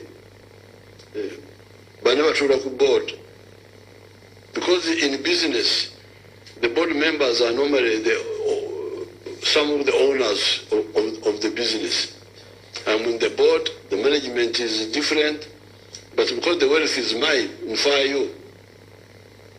But having board members who are just also looking for what to eat, it can't guarantee. Boards in companies are sometimes from the owners of the business. They therefore have a vested interest in the health of the business. The boards for these groups have not been logically grounded. 5, these agencies cannot have an adequate network to do extension work. You heard what Mutumba was saying, that the one supervisor for the Chiboga, what, was also supervising Hoima. He would come. The MP for Chiboga West told us of a coordinator for that area that had to look after the whole of Chiboga and also parts of Busoga, Bunyoro. He would come occasionally and he would work through the extension workers of the ministry. Number 6, in any case, apparently they do not do phytosanitary certification. Now this one is also new information. The one given by Biarhanga, that apparently what they were calling phytosanitary, to show that the product is safe, it is done by the ministry apparently.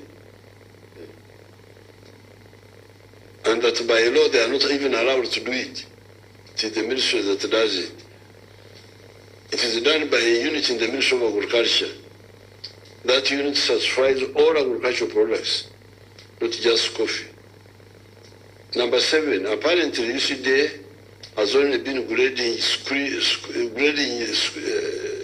screens, 18, what, that apparently that's what they have been doing. Saying that this is bigger, this one is smaller, grading the size. But they say that that certification is not recognized internationally, that it is only for internal use. The international certification is by the ministry. Number 8, the government extension workers, now that they are better paid, and we are going to apply on them the UPDF like standing orders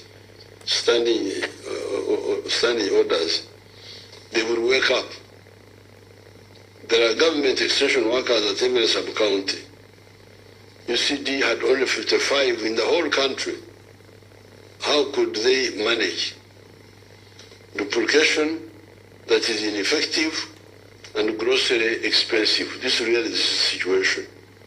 This was a duplication that was not effective, but also very expensive. It seems, therefore, that the agents were not necessary from the very beginning. Why? It is because they do not develop the planting and breeding materials. Because Buganda kumirimo ejiri kubirime no kulunda. Number one,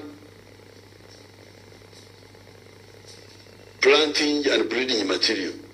They are not the ones who do them. It is the scientists. Propagation, they don't do it. The promotion. Now even the safety, they don't do it. So, what were these people for? They do not do the phytosanitary, the ministry is the one which does it. They do not do the promotion, it is the operation wealth creation. Ourselves, the other stakeholders such as MPs, churches, etc., that do most of the promotion. I therefore thank the NRM MPs for putting to an end these parasitic agencies and authorities that were consuming so much money. The money thus saved will help us to do the important roads we have been trying to tarmac and successfully. These are roads like Mianzi, Kasanda, Bukuya Chiboga, Ruero, Butarangwa, Ngoma, Briamshenyi, Chijunjuba, Masindi, Mpiji, Kasanje, Nakauka, Chisubi, Fort Potro, Chijura, Buzwera, Nsika, Nyakashaka, Nyakabirizi, Kazo, Kabugore, Mparache, Jegwa, Hapuyo, Karuguza, Kashenshoro, Rukungiri, Muhanga, Rwamchushi, Zirwari, Kabingo, Rugaga, Magabi, Trakai, Kanunumanyi, Mitiana, Sekani, Busunju, Chikagate Kitwe, and the Kitwe, Ruoho, Buteranro, Hamurwa, Kanungu, Jinja Budondo, Mbramti, Kamuri Bukungu, Iganga Liantonde Rumbugu, Rakai, Chiunga Kamuri,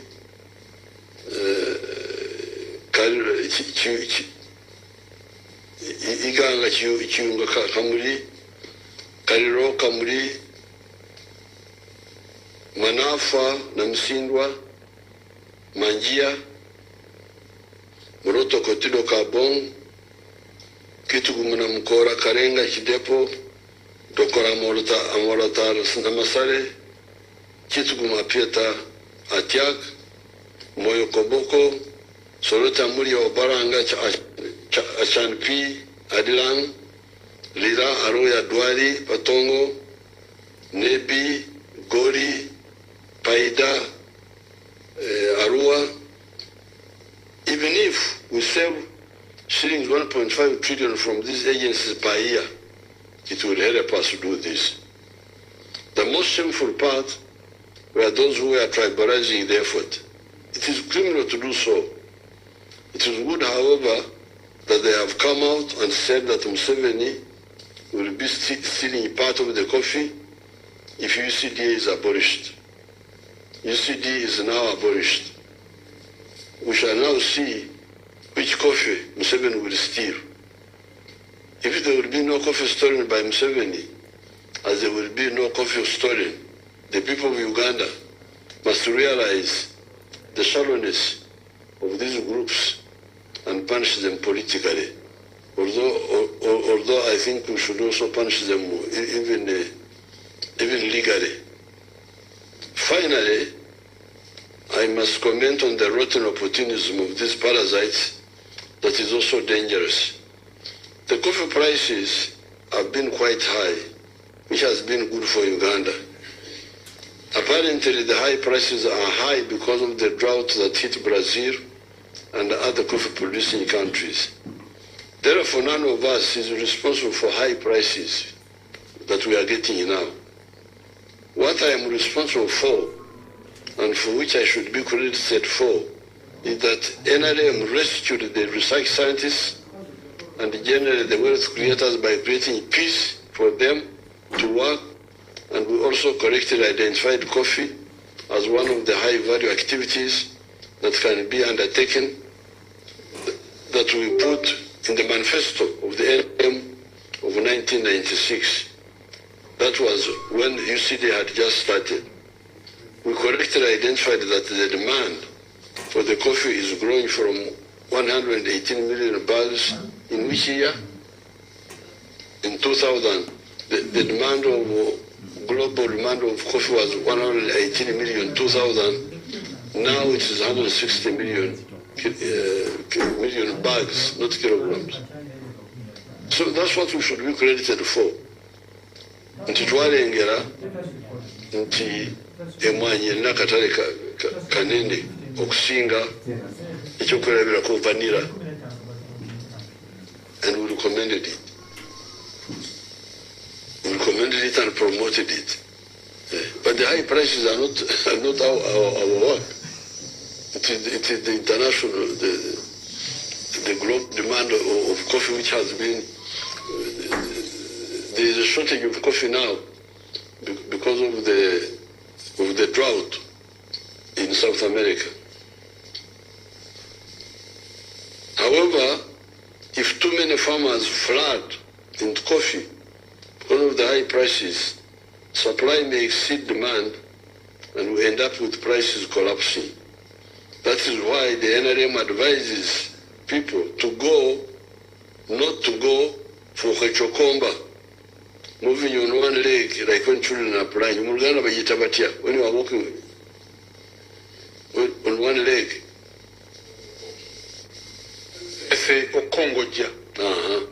That's why we cannot say, oh, money, because if the production goes on, it may exceed demand and the price will collapse. And that's why for us, we therefore recommend a package, not just one thing, but a package. The 4 acres model. Emwanyi, ebara, amata, ntezamata, emere, embizi, mawali embizi, enkoko z'amagi, fish farming for the small people, so that you don't congoja, you have more legs than one. Our advice and plan is move on more than one leg, then you are insured for your prosperity. Avoid opportunistic and superficial planning. Thanks so much. I don't know, Nsegumira, whether you want to translate something. Something little, Your Excellency. Your Excellency, webale nnyo okuba ng'oteekateekeeyo bannayuganda abatulaba mwenna tugenda kwessa mu bufunze okunnyonnyola ebigambo bya President kubanga abadde ebimu abigezezzaako nnyo okubitulangulira. Naye President bw'abadde atandika atuyisizza mu gyenvudde we. NRM yatandika etya nga we yali ekibiina ky'abayizi mu 62 mu 65 okusobola okulaba nga kirwanirira abantu baffe aba Uganda. Era President atututte maaso n'atulaga abafuzi b'amatwale engeri gye baleetamu ebyenfuna era nga babisigamya ku nnyukuta 2 C ne T, nga C yalimu coffee, mwalimu coffee, mwanyi, mwalimu cotton, pamba, mwalimu ne copper. Ebyo nga batutegeeza nti byokka bisobola okufunamu ssente mu Uganda. Era ne bagenda mu maaso ne batuwa ennyukuta CT, sendala T eyo mwalimu mwalimu amajani mwalimu taaba ne tourism n'ebyobulambuzi era ebyo nga ffe bannayuganda batuleetedde okulaba nti bebigenda okuba nga bisitula eggwanga lyaffe Uganda naye ng'ate abaali babirina baali batono nnyo omuwendo ogw'abantu ogwo balina baali bantu 9 bokka ku bantu 100 so kitegeeza nti abantu 91 baali outside economy man economy baali bafuna bufunyi sente za kulya ate nga baketinza akazinga kaabwe akazinga ako abatono nnyo abaali bakola ki abaali bakalimu President atongedde n'atutegeeza nti bwe twajja bwe baamala okuyingira mu byobufuzi eggwanga baali balitadde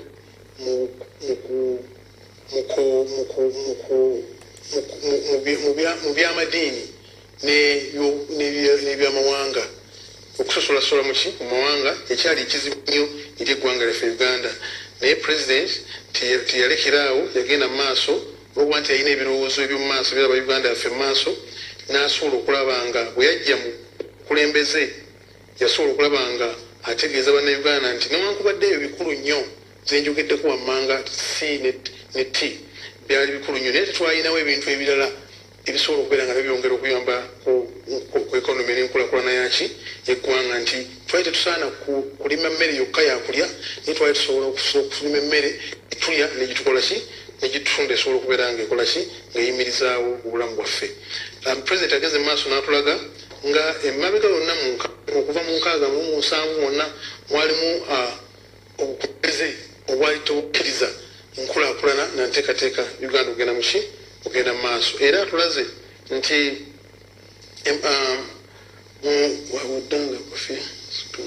olwaleero twali mu mwanyi twali tulina millions 2 ez'emmwanyi ensawo naye kaakati tuli mu miliyoni ez'ensawo emmwanyi miliyoni 9 twali nga tuyalina amajaani miliyoni 3 ne tugenda mu miliyoni 6 60 wabadde atandise awandise 6 ne 60 President agenze mu maaso n'atulaga nti ebyobulambuzi byalinga bifuna $1 emu n'obutundu 3.2 mu 7 naye kaakati tufuna $1 28 ekiraga nti enkulaakulana eyaki ey'amaanyi kubanga ebintu byonna yabikola ki yabita okusobola buli omu munnayuganda yenyigira mu nteekateeka eyo basobole bannyo President agenze mu maaso n'atulaga bwe tuze twogera okutambula President atugambye nti newankubadde ebiri bye twayogeddeko wammanga byaleeta ssente mu nnyingiza y'eggwanga naye si bye byokka ebyali bisaanidde okubanga bikolebwa oba birimibwa okusobola okulaba nga bannayuganda bafuna coffee cotton n'ebirala byonna weebiri birungi naye twetaaga okwongera okugenda kutunulira mu mata mu matooke mu muwogo n'ebirala byonna kubanga kakati buli kyetulima bwe tuba tukyongeddeko omutindo kidabulinga ssente okusobola nga bannayuganda bakola ki bafunamu ate nga n'eggwanga lifunamu kakati olwaleero bw'otundira amata ente bwe bakama muvaamu amata muvaamu yogat ne bagavaamu amata agalwawo kubanga edda twali nga tumanyi nti bw'otafumba amata ago gajja kufa naye kakati olwaleero omulaalo bw'amala okukama amata agateeka mu mashini nebyanga esobola okujja mu products ez'enjawulo President njogera mpola kubanga obudde bugenze President azeemu n'atulaga nti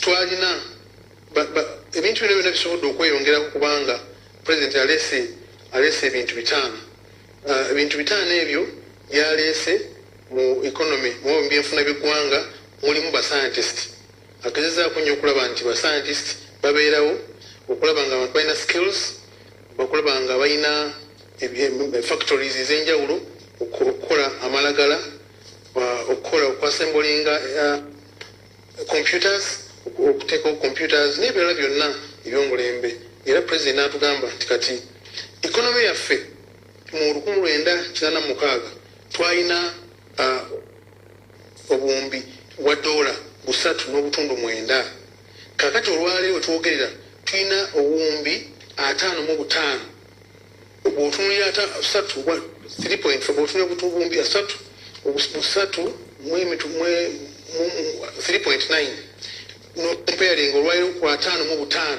olabirira ng'ekintu kintu kinene nnyo kitutuuseeko era ekonomi yaffe ebadde egenda mu maaso n'okukulaakulana ku sipiidi ya 6.3 obutundu 6 bitundu 6 n'obutundutundu 3 buli mwaka ekikulagira ddala kuva ku myaka 38 ekikulagira ddala nti kati tugenze mu maaso okusobola nga eggwanga lyaffe likola ki ligenda mu maaso era nga tulina GDP per capita dola emu dola 10 mu 5 dola 10 mu 10 mu 54 ekikulaga nti twagende ddala okutambulira ddala mu maaso eggwanga ligenda ddala mu maaso. Pulezidenti yeewuunya abagamba nti okugatta ebitongole bino kibi si kirungi yeewuunya n'okwewuunya era teyandimaze budde bungi nga ayogera n'abantu abo kubanga alaba nti boolyawo tebalaba bigenda mu maaso. Pulezidenti akulaze nti ebitongole bino byateekebwawo for instance kati nga UCDA mu 91 ayagala okulaba nti ayongerako era ng'amanyi nti singa kinaagenda mu maaso anaayongerako olwokuba nti by then baali bafuna emisaala mitono abo emisaala mirungi basobola nga bakola ki nga bakola bulungi naye ate agenza okumaliriza nga sente bazitutte nga twali mu lukoze eki mukoleddwa ate nga abandi badde bakola obulungi ate ne bafuna emisaala miki emisaala mitono. N'olwekyo pulezidenti n'ayongera n'atulaga nti abantu obwongo babumala eggwanga lyandibadde lyetaaga obukadde 46 buli muntu calories ezo ebipimo by'emmere omuntu byakola ki byalya okusobola okulaba nti abeerawo buli lunaku. Kati omuntu yeetaaga emitwalo 55 metric tons tani emitwalo 55 ez'eŋŋano okusobola okutuliisa ffenna singa tetulima mmere yaffe kitegeeza nti tuba tugenda kuspendinga dollars 380 buli mwaka $1 million 380 sisobola zoogera mu za Uganda kubanga nti nyingi nnyo. So n'olwekyo pulezidenti n'agamba nti esente zino ensonga we eri nti si kituufu okwogera ku mwanyi zokka excellence ekituufu neweerabira emmere ebirala byonna kubanga bw'onoogamba ku mwanyi zokka kitya singa kinaabeera nga ku international market nga kiba kiketise ate nga kimudipendizeeko mukka kitegeeza nti eggwanga lijja kuba muki lijja kuba mu matiga newankubadde nga bwe twetaaga okugenda mu maaso n'emmwanyi twetaaga n'okulaba nga ebirala bino byonna naye tubireeta ku board okusobola okutuyambako n'okusasaininga ekonomi yaffe okuba nga tutambula bungi ng'ensi ng'ensi endala. Pulezidenti atulaze n'atulaga nti Japan n'atulaga South Korea n'atulaga engeri gye zikolamu ebintu byabwe. Japan ekola emmotoka kati Uganda omukisa gw'eyina nti eyina abakugu eyina abantu abasobola okukola ate n'amagezi bakola ki bagayina aye n'ebintu byennyini ebikolebwamu ebintu ebyenjawulo tubikola ki tubina ebyobugagga nga ebyomu ttaka n'ebirala byonna tubikola ki tubina. N'olwekyo singa tuwongera amaanyi mu kukola tusobola okuba nga tutambula buki bulungi. Pulezidenti agenze n'agamba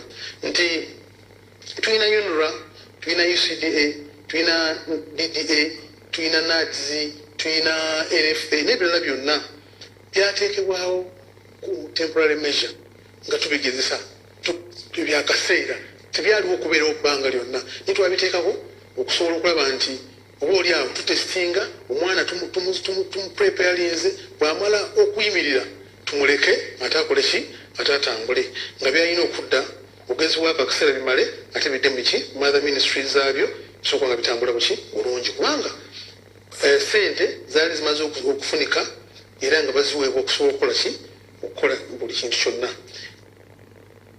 N'agamba nti sente ezo ezaali zirina okukozesebwa abantu zebafuna zigendedde bwereere kubanga omulimu gwe bakola baduplicate duplicatinga bakola gwe gumu n'ogwa ministry ekitandibadde nga kisoboka kubanga ekigendererwa kyali kyakulaba olw'akasente bwongeze bakola omulimu mulungi naye agenza okukola nga tekola ki teguli wate nga ne bannayuganda bennyini bakola kigula kuba badde bacomplaininga gavumenti eduplicatinga gavumenti espendinga sente ebitakola ki ebitaliwo noddira boodi weeri ne boodi yandibadde nanyini bizinesi nga yafaayo okulaba nti ali musoso etambulako ki bulungi noddira omuntu nga nomulimu tagukola ki tagulimu era tagukolako naaba nga ali ku boodi endesere ngaafuna zaki ngaafuna zabwereere pulezidenti agenze mu maaso nanyonyola n'atugamba nti bw'otunuulira ebitongole bino byonna essente zebikola zebifuna sente nyingi nnyo bw'otunuulira abakozi ng'ogyeko ebyokuba nti bakola emirimu bannaabwe abala gye bakola mu 1960 abakozi 3,955 mu agencies zino batwala obutaba si buwumbi this time kubanga obumbi bubeera billions ne trillion obutabalika 2.2 obutabalika 2.2 nga ate abantu baffe 8,000 mu public service wanyi No. When you total them, they are 80,000. Yes. With the so tunulira while abantu 8,000 abali mu public service bafunanga bakwesa obuwumbi 2.6 obutabalika 2.6 mu misaala gyabwe abantu 8,000 bafunanga obuwumbi 755 n'obutundu 2 billions ate abantu 3,905 bafunanga obuwumbi 9 nolaba nti almost obuwumbi 3 bwonna bugenze emitwalo giri 8 bafunye sente entono ate bali agency zifunye sente nyingi nnyo so singa oleka obuwumbi buno 2.6 obuwumbi 2 n'obutundu 6 ku bakozi ba gavumenti n'obwongerako emisaala ku gino osobola okufuna omulimu omulungi ate nga bafuddeyo nga ne coverage ogikoze eki ogifunye nnyo pulezidenti n'agenda maaso n'atugamba nti waliwo n'obuli bw'enguzi naye ate era ng'ovudde ku buli bw'enguzi n'emirimu gye bakola tebagitunuulira bulungi ekireetera okulaba nti enteekateeka n'entambuza yaabwe kitambula bulungi pulezidenti agenze mu maaso neewuunya boodi zino ezibeerawo zibateekawo excellence board ezo zirondebwa okulaba nga ziri waggulu wa executives eza agencies zifuna sente nyingi naye nga sente zifuna kuki kunowa dani tewali mulimu koze eki gukolebwa zonna zigenda mu maaso nga zikola ki naye ng'ate boodi ezo abandi badde bazibeerako be bandi badde bananyini kampani bandi badde bananyini bizinesi naye oddira omuntu ng'avudde walala najja okubeera ku boodi ya UCDA najja okubeera ku boodi ya NADS oba ya UNRA naye nga mulimu ogutakola ki tagumanyi okusobola okukola nga supervising so tasobola kukola buki tasobola kukola bulungi pulezidenti agenze mu maaso n'ategeeza nti waliwo abakulu abasobola abalina obujulizi ku nteekateeka ku nsonga ezo pulezidenti n'atulaga abakulu ba wealth creation bajina abakulu abasirikale n'amaana n'atuyita n'ababaka ba parliament mubadde Abdul Mutumba n'atulaga the whole region namba y'ekibuga okuleeta kibuga eyina abadde n'omuntu omu ate nga nemalirira ate nga n'emirimu ajja n'aginona ku extension worker ono akola afuna esente ntono ate olwo afuna nyingi ate ono nga yamukolera omulimu president nga tugenze n'atutegeeza nti abantu ekibadde kyogerwa nti UCDA ebadde efulumya certificate egenda ku mutendera gw'ensi yonna tekibadde kituufu kubanga photo sanitary certificate eyo egabibwa si egigaba ministry of agriculture egikola ki egigaba n'olwekyo obwadde bulimba obwaddala bwennyininyini nga si butuufu era natutegeeza nti certificate eyo egabibwa si ya mwanyi yokka obula certificate eyo egabibwa ku bintu byonna ebyokulya byonna ebifuluma wabwerwaki wabwerw'eggwanga nga nemwanyi mweziri na ministry yezigaba era nga gavumenti z'ensi ezirala zonna zimala kola certificate eyo efudde ministry ya agriculture okutandika okukozesa ebyo eba bisindikiddwa ebweru bw'eggwanga. President agenze maaso n'ategeeza nti afunye information oba afunye okutegeezebwa ni certificate eno UCD gyebadde egaba ebadde egigaba nga bw'emala okuwa omusuubuzi ali mu Uganda the moment olunaku lw'eboda onyuma zifuluma Uganda certificate eyo ekolaki yesizinga okukolaki okubeera ekyo UCD ebadde terina kyekola ku mutendo w'ensi yonna wabula ebadde egezaako okulaba nti ewaayo nti emwanyi zabadde nnungi zabadde mbi mwakoze muti ne bagiwa certificate asobola okufulumya ki emwanyi kisoboka okuba nga kikola ki nga kikolebwa ministry buli kimu kyonna ku international level.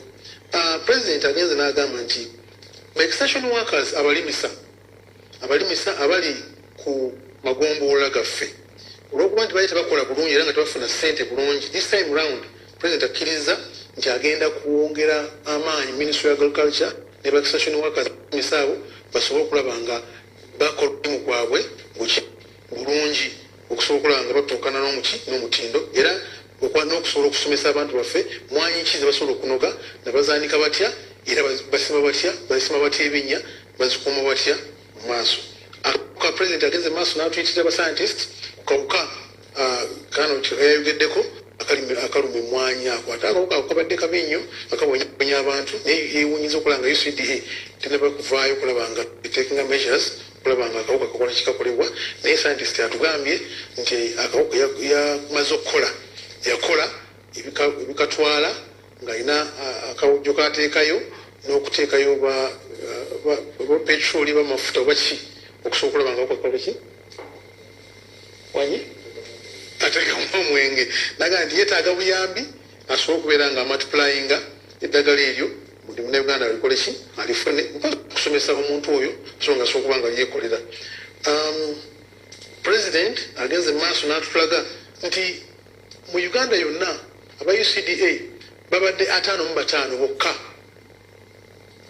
ba field officers bokka 55 nga bakola mu bitundu ebya Uganda byonna so nga ate extension workers buli gombolola kuliko extension workers bameka basatu extension workers basawo ne banyala batulaba be bali misaabo abali wansi abajja okuyambako waliwo ow'ebirime waliwo ow'ente w'ebisolo ndowooza n'ow'ebyennyanja abantu basatu bali kugombolola abeetaba okuyamba okulaba nga enteekateeka eyo ekolebwa bulungi.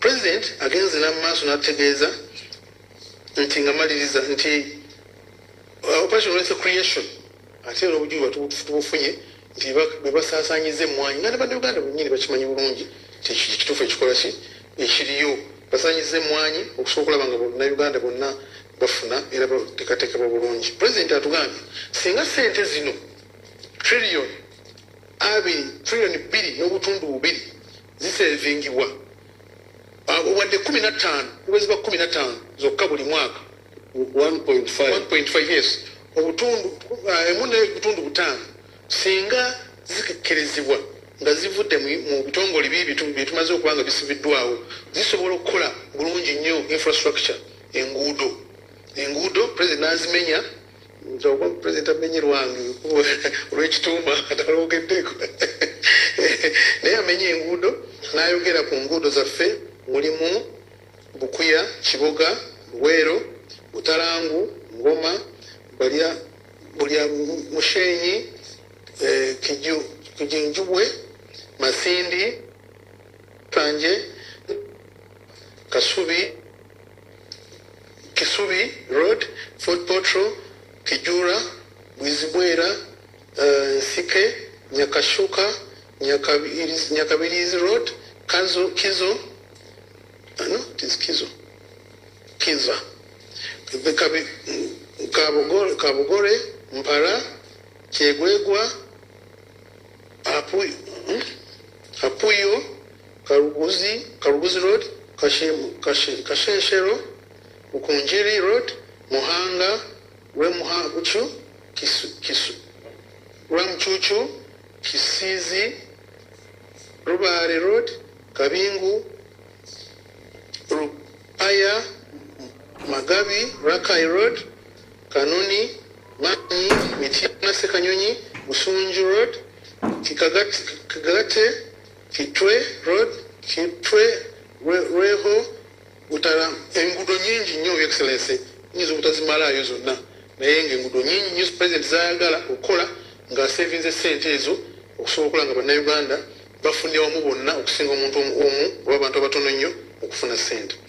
President Museveni atubuulidde nti tulaba mwanyi zikyaliwo tulaba nti abayogera nti President nti Museveni abbye mwanyi agenda kuzibba tewali mwanyi n'emu egenda kubeera nga ebbiwa President Museveni kubanga kati etteeka nga bwelwayise kulaba batya mwanyi tebazikoze eki tebazitutte emwanyi teri muntu omu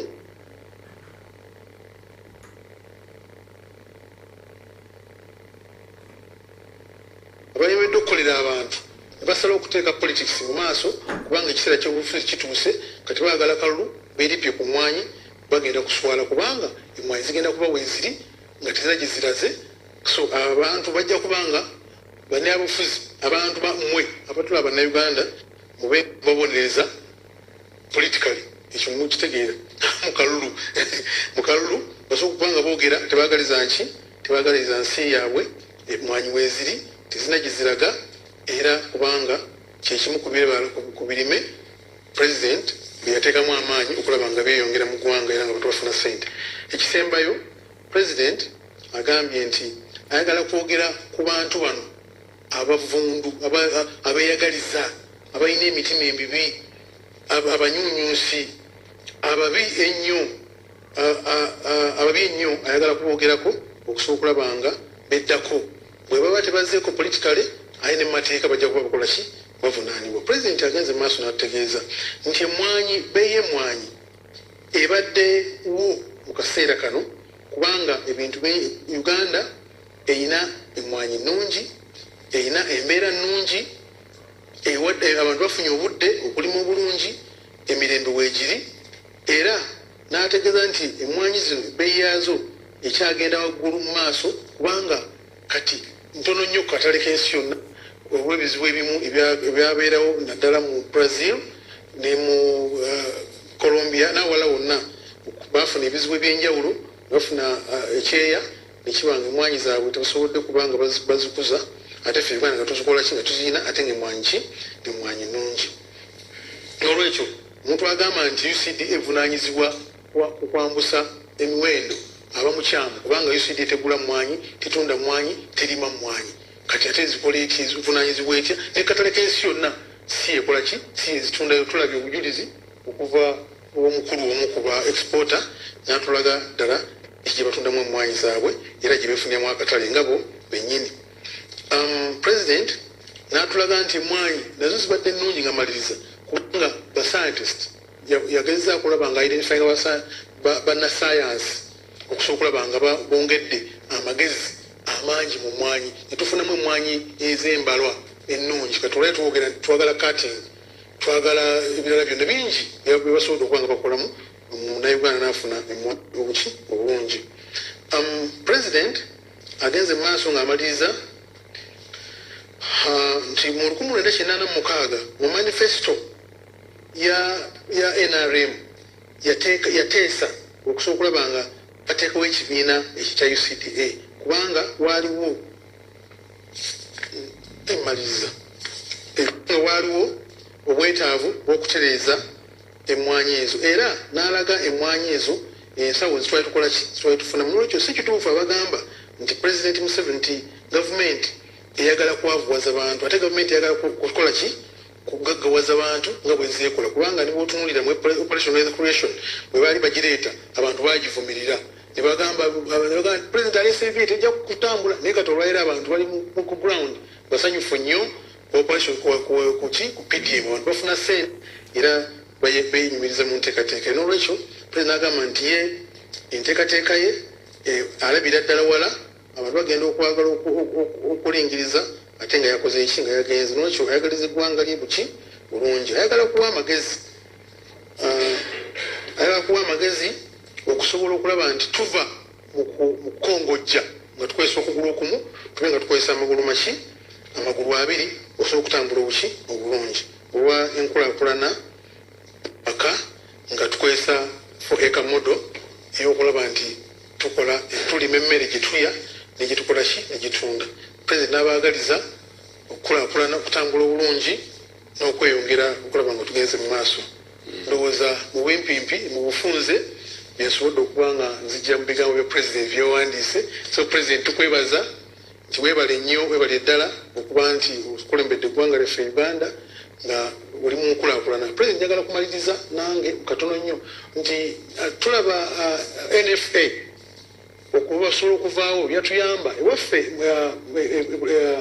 Mityana North twalina ekibira kazikiza ekibira ekyo ne bakiwa abantu abaffe abantu abali balimu nga bali mu mmere ya wansi nga mwekiri NFA bwe yajja yawa abantu okuva eweeru awalala wonna ate bali mufo ky'okulima emiti baatema kiki baatema kitemi so nolaba nti ekigenderwa kya NFA tekyali tekyakola ki tekyalongi president tukwebaza okubeera nga oli facilitated okusobola okulaba nga ebibiina bino twagala okusevinga bannayuganda badde bagamba bamu nti esente zigenda mu duplication tetukekereza katukekereza ate bakola ki bakomplaininga kubanga bamanyi tebakyalina bibagenda kubanga bakola ki nga boogera tukwebaza yo excellence okusobola okulaba nti okulembedde eggwanga ate n'okubanga nange ompise enzija mu state house abantu b'Emityana North basanyufu nnyo era emwanyi nakugamba emwanyi binnya biri eyo tebakola ki emwanyi zindeese naye mbadde nzijjamu bulijjo ninjala kukwebaza yo excellence okusobola okulambula eggwanga bannayuganda babadde mukizikiza mukyalo ebwe tugenda mukyalo baga nti emwanyi muzitutte muzitunda naye bannayuganda twetaaga okwongera okubasomesa okubatu bamanye kubanga emwanyi weziri emyezi omugwokuna sizoni ejja kuba weeri emwanyi tizina gye ziraze ate yusiti nga tekola ki nga teriwo tukwebaza sabale nnyo webale ddala mwenna basebo ne bannyamu kale honorable nsegumire tugenda kufuna endokwa muziteeke mu binnya so that muleme okufuuka amalimba n'emutumba n'abalala abalina emutwagwere nabojjo netukiriziganya nti bano abakola ensigo batwongere to multiply them and then our MPs will be giving them. So Uganda, thank you so much. I had to come with the group here, all these people to share with you the truth. People were saying that the coffee has been sold are talking rubbish, but it's good that they are talking rubbish because then we shall know them by their fruits. It's good to tell such a lie. Really, it's good for us because we are going to prove them wrong, and you people, you should punish them for telling you such useless lies. Thank you very much. God bless you.